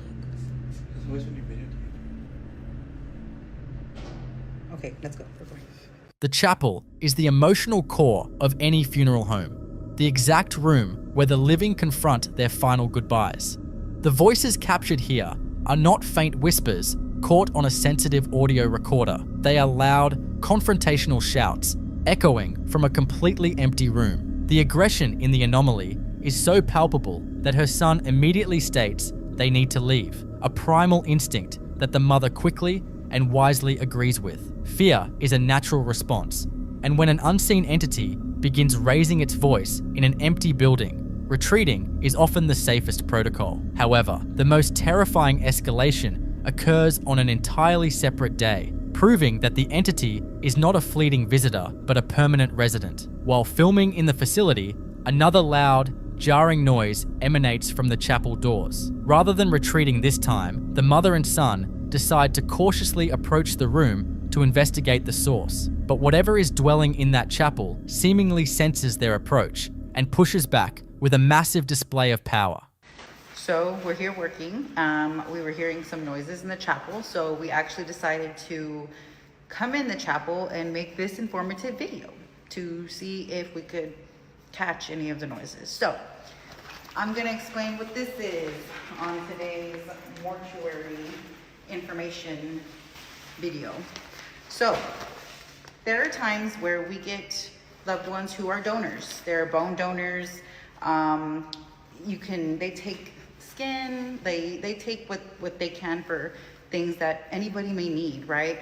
So when they come to us, we have to prepare them properly, and sometimes there are issues where there can be leakage. So in order to prevent the leakage and keep it contained, the deceased would go in one of these, which is called a unional.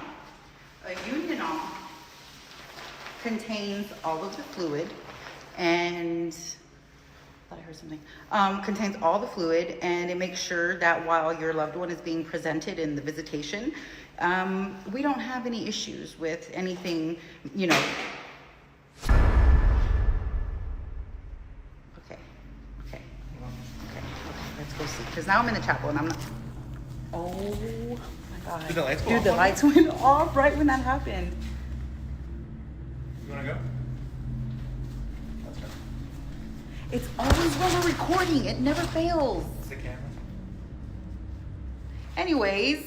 Just as they step forward to uncover the source of the disturbance, the lights in the corridor are completely severed, plunging them into absolute darkness. This sudden blackout is deeply baffling and crosses a dangerous line. In paranormal theory, it is widely believed that spirits and entities require vast amounts of ambient energy to manifest physically or audibly. They will often drain batteries, drop the ambient temperature, or siphon power directly from a building's electrical grid. The precise timing of this blackout suggests an intelligent entity capable of manipulating the environment, either draining the power to gather strength for a larger manifestation or intentionally plunging the room into darkness to assert dominance and incite terror. It is a calculated, psychological strike against the witnesses. Even after this intense, confrontational encounter, the presence refuses to back down, continually toying with the worker and her environment. In a final piece of footage, the mortuary worker is attempting to film a standard update, speaking calmly to the camera. Yet, the entity reminds her exactly who is in control of the space. The lighting above her begins to pulse and flicker erratically. To prove there is no logical interference, she immediately pans the camera to the wall, revealing a completely empty hallway and confirming that no one is anywhere near the light switch. Everyone, it's 11:45 p.m. and I'm here at the funeral home, and I wanted to make a video to kind of explain. A lot of people aren't aware or are confused as to why funeral directors are at the funeral home at 11, 12, 1, 2, 3, 4 in the morning. So death can occur at any time, morning, afternoon, evening, and funeral directors have to be ready to go at any time. So You know, if a funeral director gets a call, they'll make that removal at the place of death, bring the loved one to the funeral home, and if they are going to be embalmed, that embalming is usually done at that time. So funeral directors can be at the funeral home all night. If they are getting multiple calls while they're embalming, they have to stop and go and come and finish and go and come and stop and all that stuff. So sometimes funeral directors are at the funeral home all night, and then they have to work in the office the next morning, meeting with families, taking out services. It can get really exhausting, but for me tonight, I am here, or I just got finished dressing a loved one for their services tomorrow. And I like to come in the night because there's no one here. It's peaceful, it's quiet. I can take my time and pay 100% full attention to that loved one without worrying, you know, oh, I have to go answer the phone, or I have to leave on a call. I can just actually come and take my time and concentrate. So I do like coming in the night because of that. And okay, that was weird. I don't like that. The light switch is right there, and the light just flickered. And I'm gonna cut this video short because that is cue for it's my time to go. The intelligence behind these combined occurrences is highly disturbing. We are looking at a clear, methodical escalation. What began as a distant, mournful cry evolved into the physical manipulation of heavy doors, aggressive vocalizations, and the deliberate, targeted manipulation of the building's electrical system. The facility appears to be hosting something that absolutely demands to be acknowledged. Is this simply the collected, heavy energy of 1,000 grieving families manifesting physically in the architecture, or has a specific, highly intelligent entity refused to cross over, trapping itself forever between the chapel and the embalming room? I'll leave you to be the judge.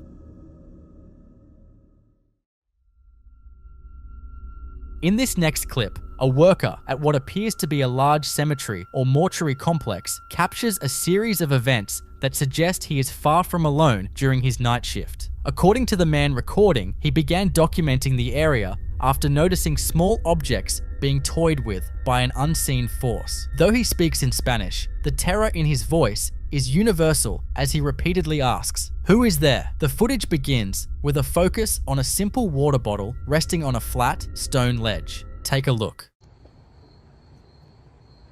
¿Vieron la botella? ¿Vieron la botella? ¿La vieron? Si estás aquí, manifiéstate. Escucho algo. Escucho algo. ¿Hola? Mira, se cayó, se cayó, se cayó, se cayó, se cayó. Al mismo tiempo, amigos, al mismo tiempo, mira alguien ahí al fondo. Buenas noches. ¡Ay, Dios! ¡Ay, Dios! ¡Ay, Dios! No, no, no, no. ¿Qué es eso? ¿Hola? Ay. ¿Quién eres? Ay. Ven. ¿Hay alguien aquí?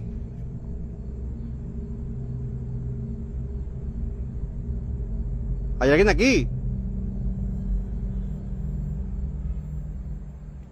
Hola?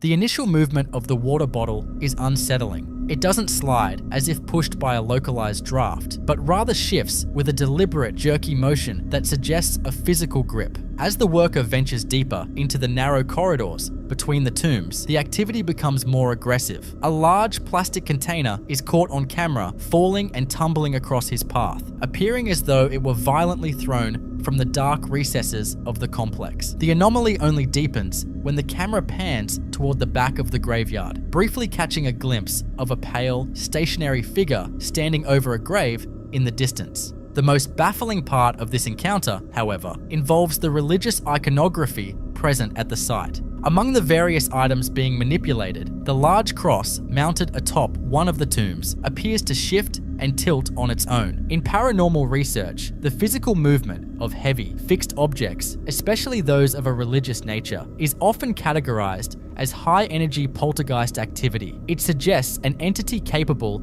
of significant kinetic output, or perhaps a residual energy that has become strong enough to influence the physical world. If you were alone in a graveyard and witnessed a cross-shifting of its own accord, would you stay to see what manifested next, or would you find a new line of work? In the following clip you're about to watch, we dive into the terrifying reality of being a night shift security guard. Malls and department stores are designed to be filled with massive crowds. So when you empty them out, kill the music, and turn off the lights at 3 o'clock AM, they immediately turn into massive, echoing concrete tombs. The guy filming this is just doing his standard, solitary patrol through the dark plaza when the dead silence is suddenly shattered by something that completely freezes him in his tracks. He hears a distinct, terrifying scream echoing from somewhere deep inside the empty building.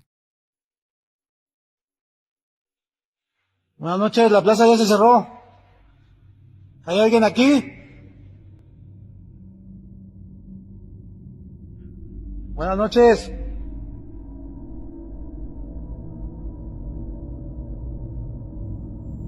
Ya se cerró la plaza, joven.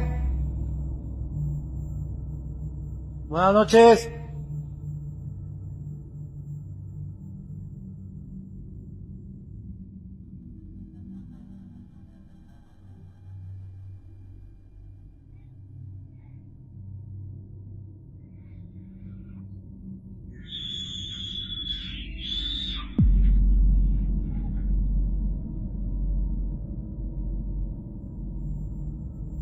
Buenas noches, ya se cerró.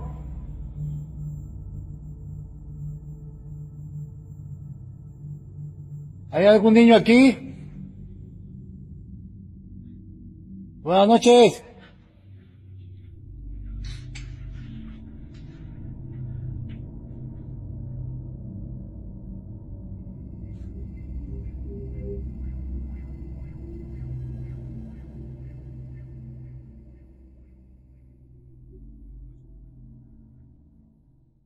The worst part about a sound like that in a massive commercial space is the acoustics. The scream bounces off the closed metal security gates and tile floors, creating a distorted echo that makes it almost impossible to pinpoint exactly where it's coming from. In paranormal theory, an isolated, disembodied scream of this magnitude is usually categorized as one of two things. It could be a residual haunting, an intensely traumatic or emotional event permanently stamped into the environment, replaying itself blindly like a broken record. Or, in a much more sinister scenario, it's an intelligent entity mimicking human distress. It knows the guard is the only living person in the building, and it is actively using a horrific sound to bait him off his normal route and draw him into the darkest corners of the store. When your literal job description is to investigate disturbances, a phantom scream is the ultimate nightmare, because eventually you have to go walk into the dark and see what's waiting for you.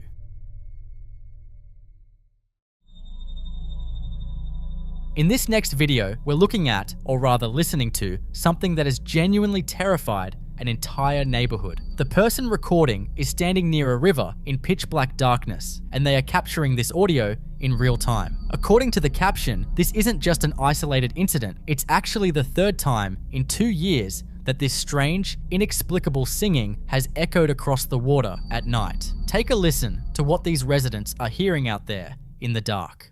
Okay, so as you can see, it's pitch black out there, right? I live on a river, and there's no lights. So if there's anyone there, but like, it's pitch black. So just listen for a moment, okay? And tell me that you would not be fucking freaked out by this.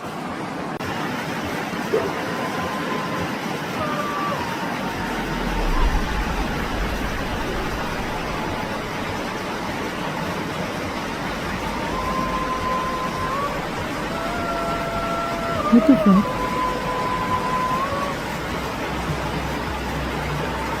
Hearing a disembodied song echoing over a body of water in the dead of night immediately brings up some very old, very dark folklore. Throughout history, legends from almost every culture warn about water spirits, mermaids, and sirens using beautiful, haunting melodies for one specific reason: to lure people off their path and into the depths. Most paranormal audio is just a quick, residual whisper, but singing requires breath, pitch, and intention. When an unseen entity projects a song across a dark river, it isn't just making random noise, it's actively performing, and more importantly, it is acting as bait. It wants you to step closer to the edge to see where the music is coming from. It's completely understandable why the people living near this river are so on edge, which leaves us with a very creepy question. What do you think makes that sound? I'll leave you to be the judge.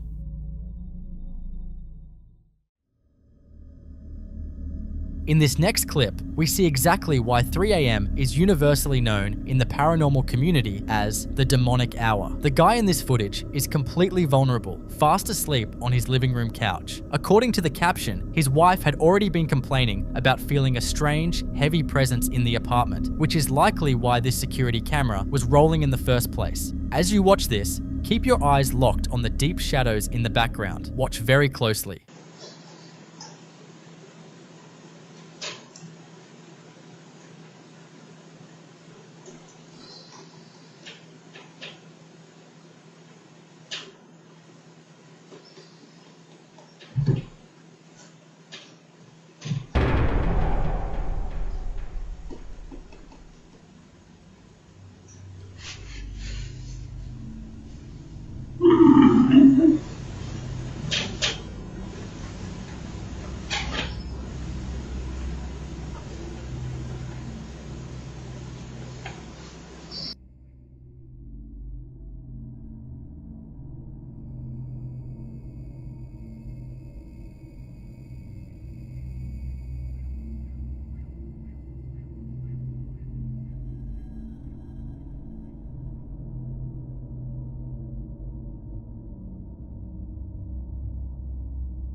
There are a few things about this footage that make it absolutely terrifying. First is the visual of that dark, dense mass physically emerging from the corner, but it's the intelligence of the movement that makes your stomach drop. The second the man stirs and briefly wakes up, the shadow instantly retreats back into hiding. It is actively observing him, waiting for him to be fully unconscious and defenseless. Then there is the audio. The entity doesn't just move, it lets out a deep, guttural growl. In paranormal research, a growling sound is almost always a massive red flag. Human spirits might whisper, cry, or cause objects to shift, but a growl is typically classified as something inhuman or demonic. It isn't just a restless soul wandering through their apartment, it is a predator. And knowing that it is just crouching in the dark, watching him sleep at 3:30 in the morning is enough to make you never want to close your eyes again.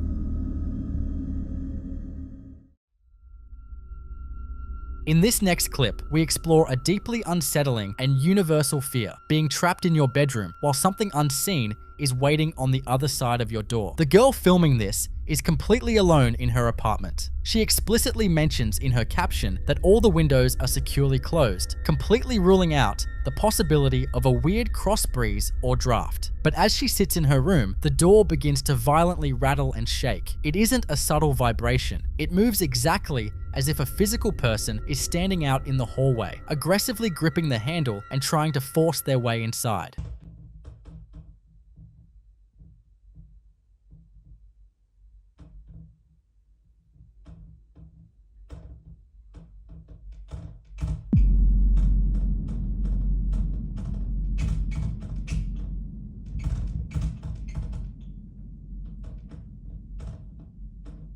The physical manifestation is terrifying, but the most sinister detail here is the timing. The creator specifically notes that this door only ever starts acting up when her roommate leaves the house. In paranormal research, an entity that displays this kind of selective, targeted behavior is considered incredibly dangerous because it shows predatory intelligence. Spirits that engage in isolation tactics aren't just mindlessly haunting a space. By intentionally waiting until she is completely alone, the entity achieves two dark goals. It guarantees there are no other witnesses to validate her experience, making her question her own sanity, and it maximizes her vulnerability. Entities like this are parasitic. They use isolation to break down your psychological defenses so they can feed off your concentrated, unfiltered panic.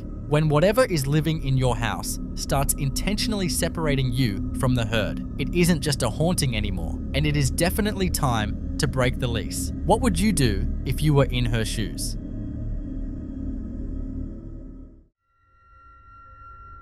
In this next clip, we look at exactly why finding certain objects hidden away in an old house should be your immediate cue to leave. The guy filming this is completely alone at his grandparents' house. Well, alone except for his dog. He starts recording because he made a very unsettling discovery. An old Ouija board stashed away upstairs. Almost immediately after he finds it, the energy in the house completely shifts. He starts hearing bizarre sounds, and a cup inexplicably knocks itself over. In the paranormal community, an abandoned Ouija board isn't just a dusty piece of cardboard. It is widely considered to be an open door. If a session wasn't closed properly years ago, the theory is that whatever was invited in never actually left. It just went dormant, waiting for someone to acknowledge it again. As the activity ramps up, pay very close attention to his and his dog's reaction. Mi gente, buenas noches. Estoy en casa de mis abuelos.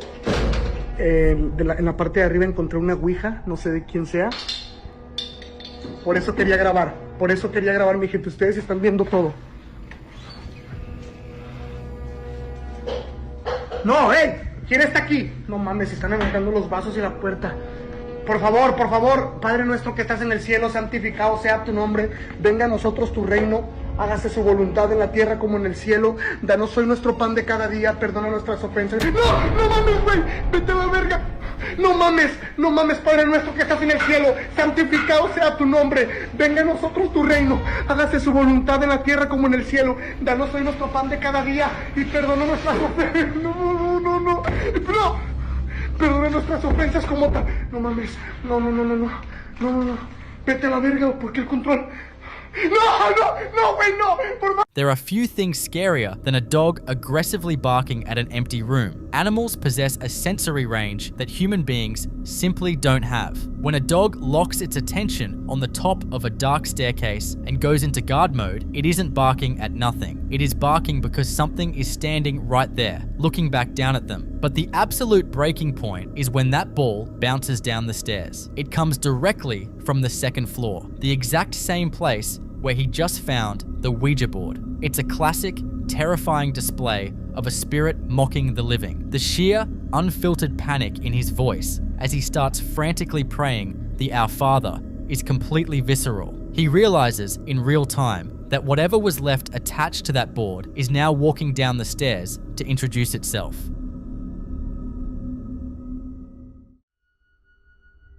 In this next piece of footage, we see a terrifying escalation of workplace paranormal activity. Working late in an empty office building is already isolating, but for this guy, it turns into a full-blown siege. It starts with the sound of things being violently thrown around outside his office. He immediately checks the wall of security monitors right next to his desk, expecting to see a trespasser, but the camera feeds are completely dead and empty. Then, the heavy, deliberate knocking on his door starts. The panic in the room is palpable. He actually resorts to barricading himself inside, shoving chairs against the door frame just to keep whatever is out there from getting in. After a tense standoff, he finally grabs a knife for protection and forces himself to step outside and check. He steps into the corridor and it is completely impossibly empty. Đây, cho mọi người xem đây.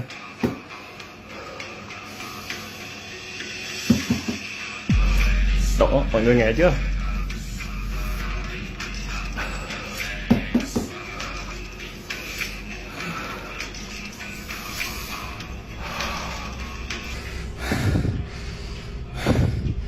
Gò đi. Địt mẹ nha mày.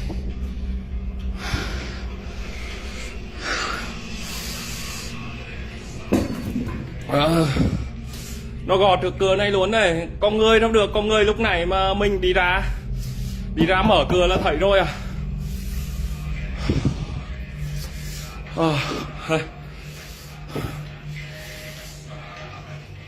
Địt mẹ nha mày. Địt mẹ. Địt mẹ. Gò đi.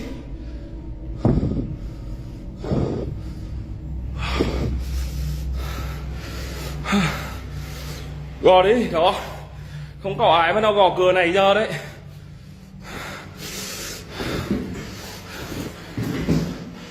Địt mày. Gò nó đi.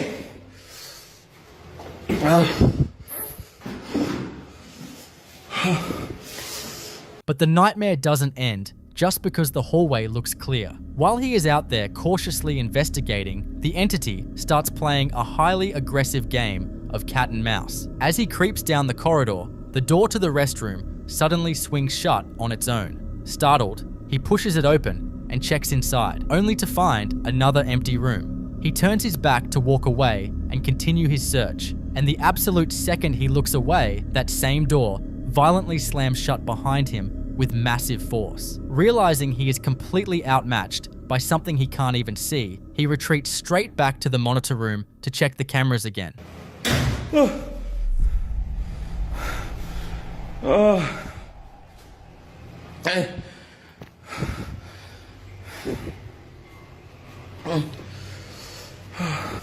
Có trèo bùa người ta cho hả?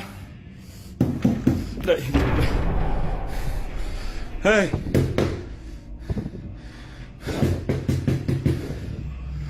Thôi. Đi. Mày.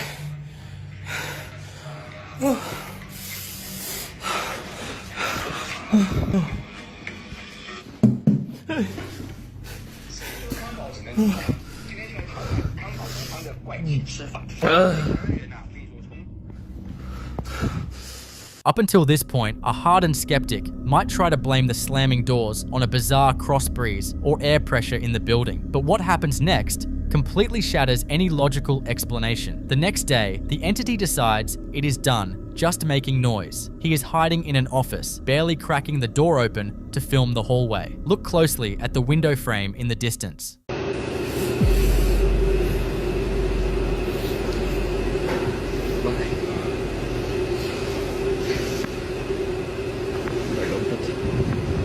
A dark, physical figure finally shows itself, creeping right at the edge of the window frame before seamlessly slipping away into the darkness. It's the ultimate psychological torture. When you look into paranormal folklore, entities that behave like this are rarely ever human spirits. They are usually classified as predatory shadow beings or crawlers. Unlike a typical ghost that might be tied to a specific tragedy or residual memory, these creatures are considered parasitic. They actively seek out isolated individuals and feed off the heavy energy of human terror. That completely explains the hours of psychological buildup. It wasn't just aimlessly haunting the building, it was methodically hunting him. By disabling the cameras, throwing heavy objects, and slamming doors right behind his back, it was deliberately spiking his adrenaline and breaking down his mental defenses. It spent the entire night making sure he knew he was trapped, just to finally let him catch a physical glimpse of it. It's a very clear, chilling message. You can check the monitors and carry a knife all you want, but you can't stop me. In the following clip,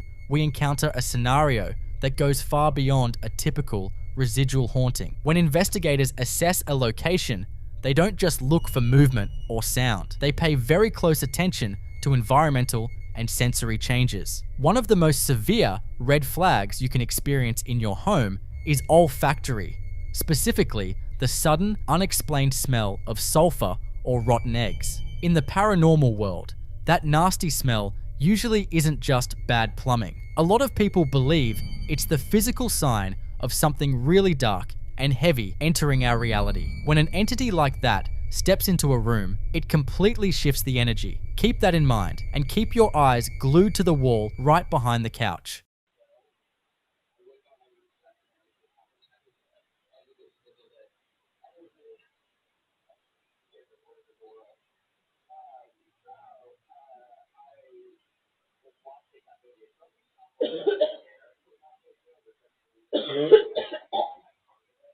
Oh, what the fuck? What the fuck is that? Dude.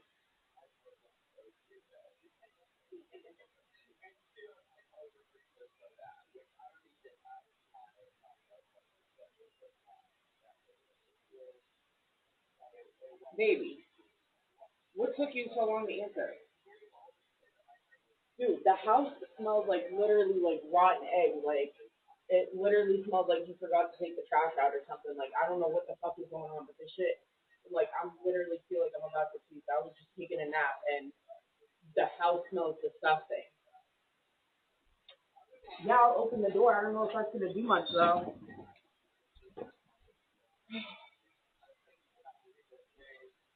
The door's open. I don't know. I need a fan or something. You need to get home and like air, like do something in here. Did you take the trash out? What the fuck, baby? The lights are fucking flickering now, dude. Baby, stop! What the fuck?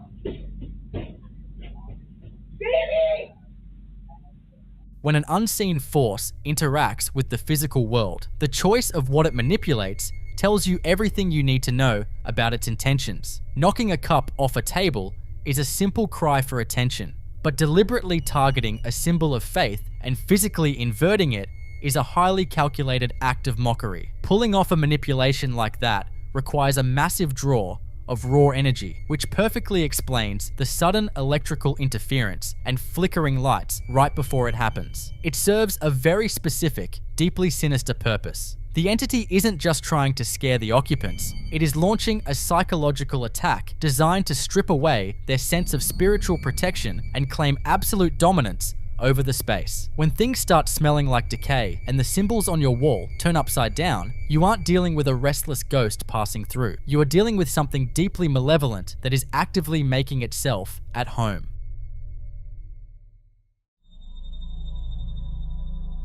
In the next clip, we see a perfectly normal family moment take a very strange turn. A mother and father are sitting on the floor, playing with their baby boy. The baby is laughing, and everything seems completely fine, but right in the middle of a giggle, he abruptly stops. The parents were actually so confused by his sudden change in behavior that they posted the video asking a genuine question. Did my son see a ghost or have a seizure? This naturally sparked a huge debate in the comments. While some people suggested it looked like a brief absent seizure, others pointed out an environmental anomaly. As you watch, pay very close attention to the lighting in the room right before the baby's demeanor shifts.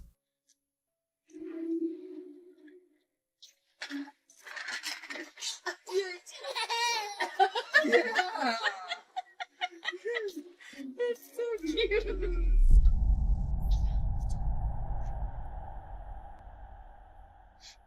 While a medical explanation is always the most logical place to start, a lot of viewers argued against it based on the visual evidence. First, the physical reaction doesn't entirely fit. Even while his face is frozen, his arms are still subtly moving, and the freeze lasts for just a fraction of a second before he snaps right back to normal. As several people pointed out, absent seizures don't typically resolve that instantaneously, but the detail that really makes people lean toward a paranormal explanation is the lighting. Just as one viewer noticed, right before the baby locks his eyes on the empty space, the brightness of the camera feed inexplicably surges. A medical episode happening inside a child's brain does not cause the external lighting in a room to fluctuate. That kind of sudden light anomaly is often associated with energy shifting in a room. The parents don't know what happened to their boy, but what do you think?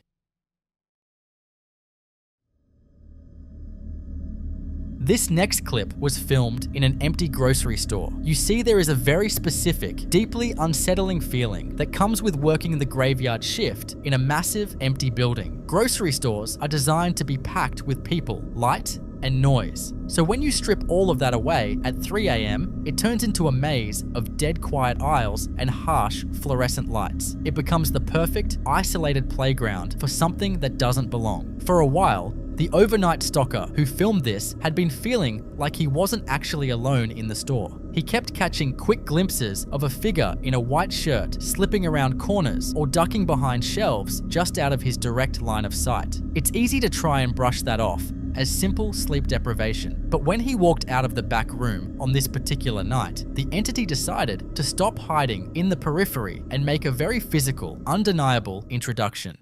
Alright, at work, alone, middle of the night. Look at that one sign. Swinging. What is up with that? Nothing else is moving.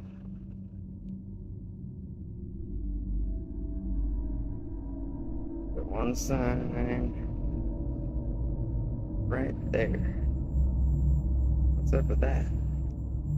top skeptics will immediately try to blame the HVAC system kicking on or a draft from a loading dock door. But basic physics completely ruins that argument. If that was air current, the other identical signs would at least be swaying too, but they are not. They're dead still. That isolated, aggressive movement is completely unnatural, and the fact that the sign is hanging way too high up for a living person to physically reach just adds to the nightmare. That isn't a draft. That is the exact same figure in the white shirt he's been seeing for weeks, finally stepping out into the open and showing him how much physical power it actually has. What would you do if that were you?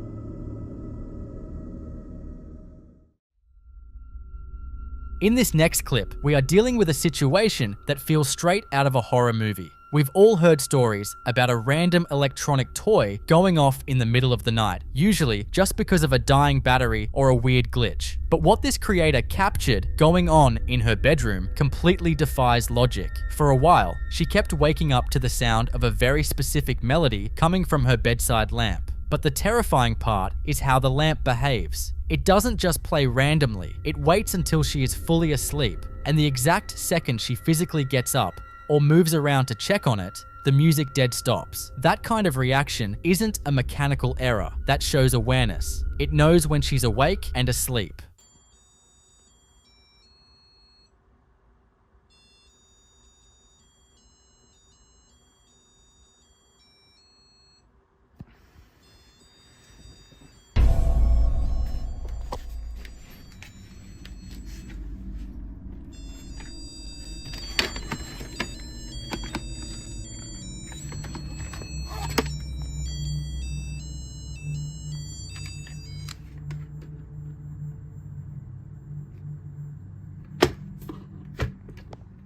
If you listen closely, the song playing is Auld Lang Syne, the classic tune everyone sings at midnight on New Year's Eve. Hearing that tinny, cheerful melody echoing in a pitch-black bedroom while you're trying to sleep is unsettling enough on its own. Naturally, the comment section was flooded with people trying to rationalize it, mostly claiming it's just the sound of a musical microchip dying on a low battery. But here is the massive problem with that theory. The creator explicitly confirmed that the lamp is completely unplugged from the wall, and it doesn't even take batteries. There is literally zero physical power source connected to this object. If a device has absolutely no electricity running to it, it cannot produce sound. Unless, of course, something unseen in that room is providing its own energy to make it play. So, what do you think? I'll leave you to be the judge.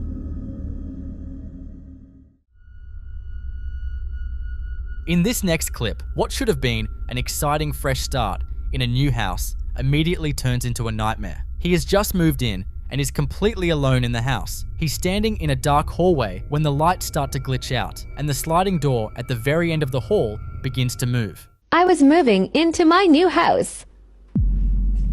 I was alone and this happened.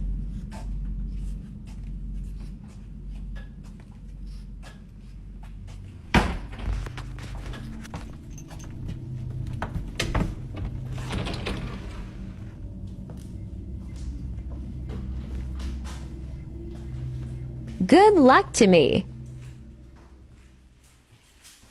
Notice the specific way that door closes. It isn't a smooth, continuous glide caused by a slanted floor or a heavy draft. It has a distinct start and stop motion, exactly like a physical hand is gripping the edge and carefully pulling it shut. He bravely walks down the hall, slides the door open, and finds absolutely nothing inside. It's definitely not the kind of welcoming committee you want to deal with on your first day in a new house. You might try to rationalize that first event and just go to work, hoping it was a weird, isolated fluke. But the second half of the video destroys any chance of a logical explanation. He comes home from his shift to find that exact same bedroom door actively opening and closing on its own. He works up the courage again to push through it and see what is waiting for him inside. I came home from work. Something seemed strange. My lights were on and something weird happened.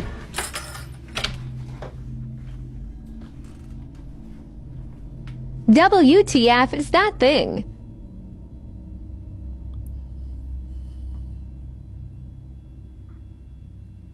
Somebody get me out of here.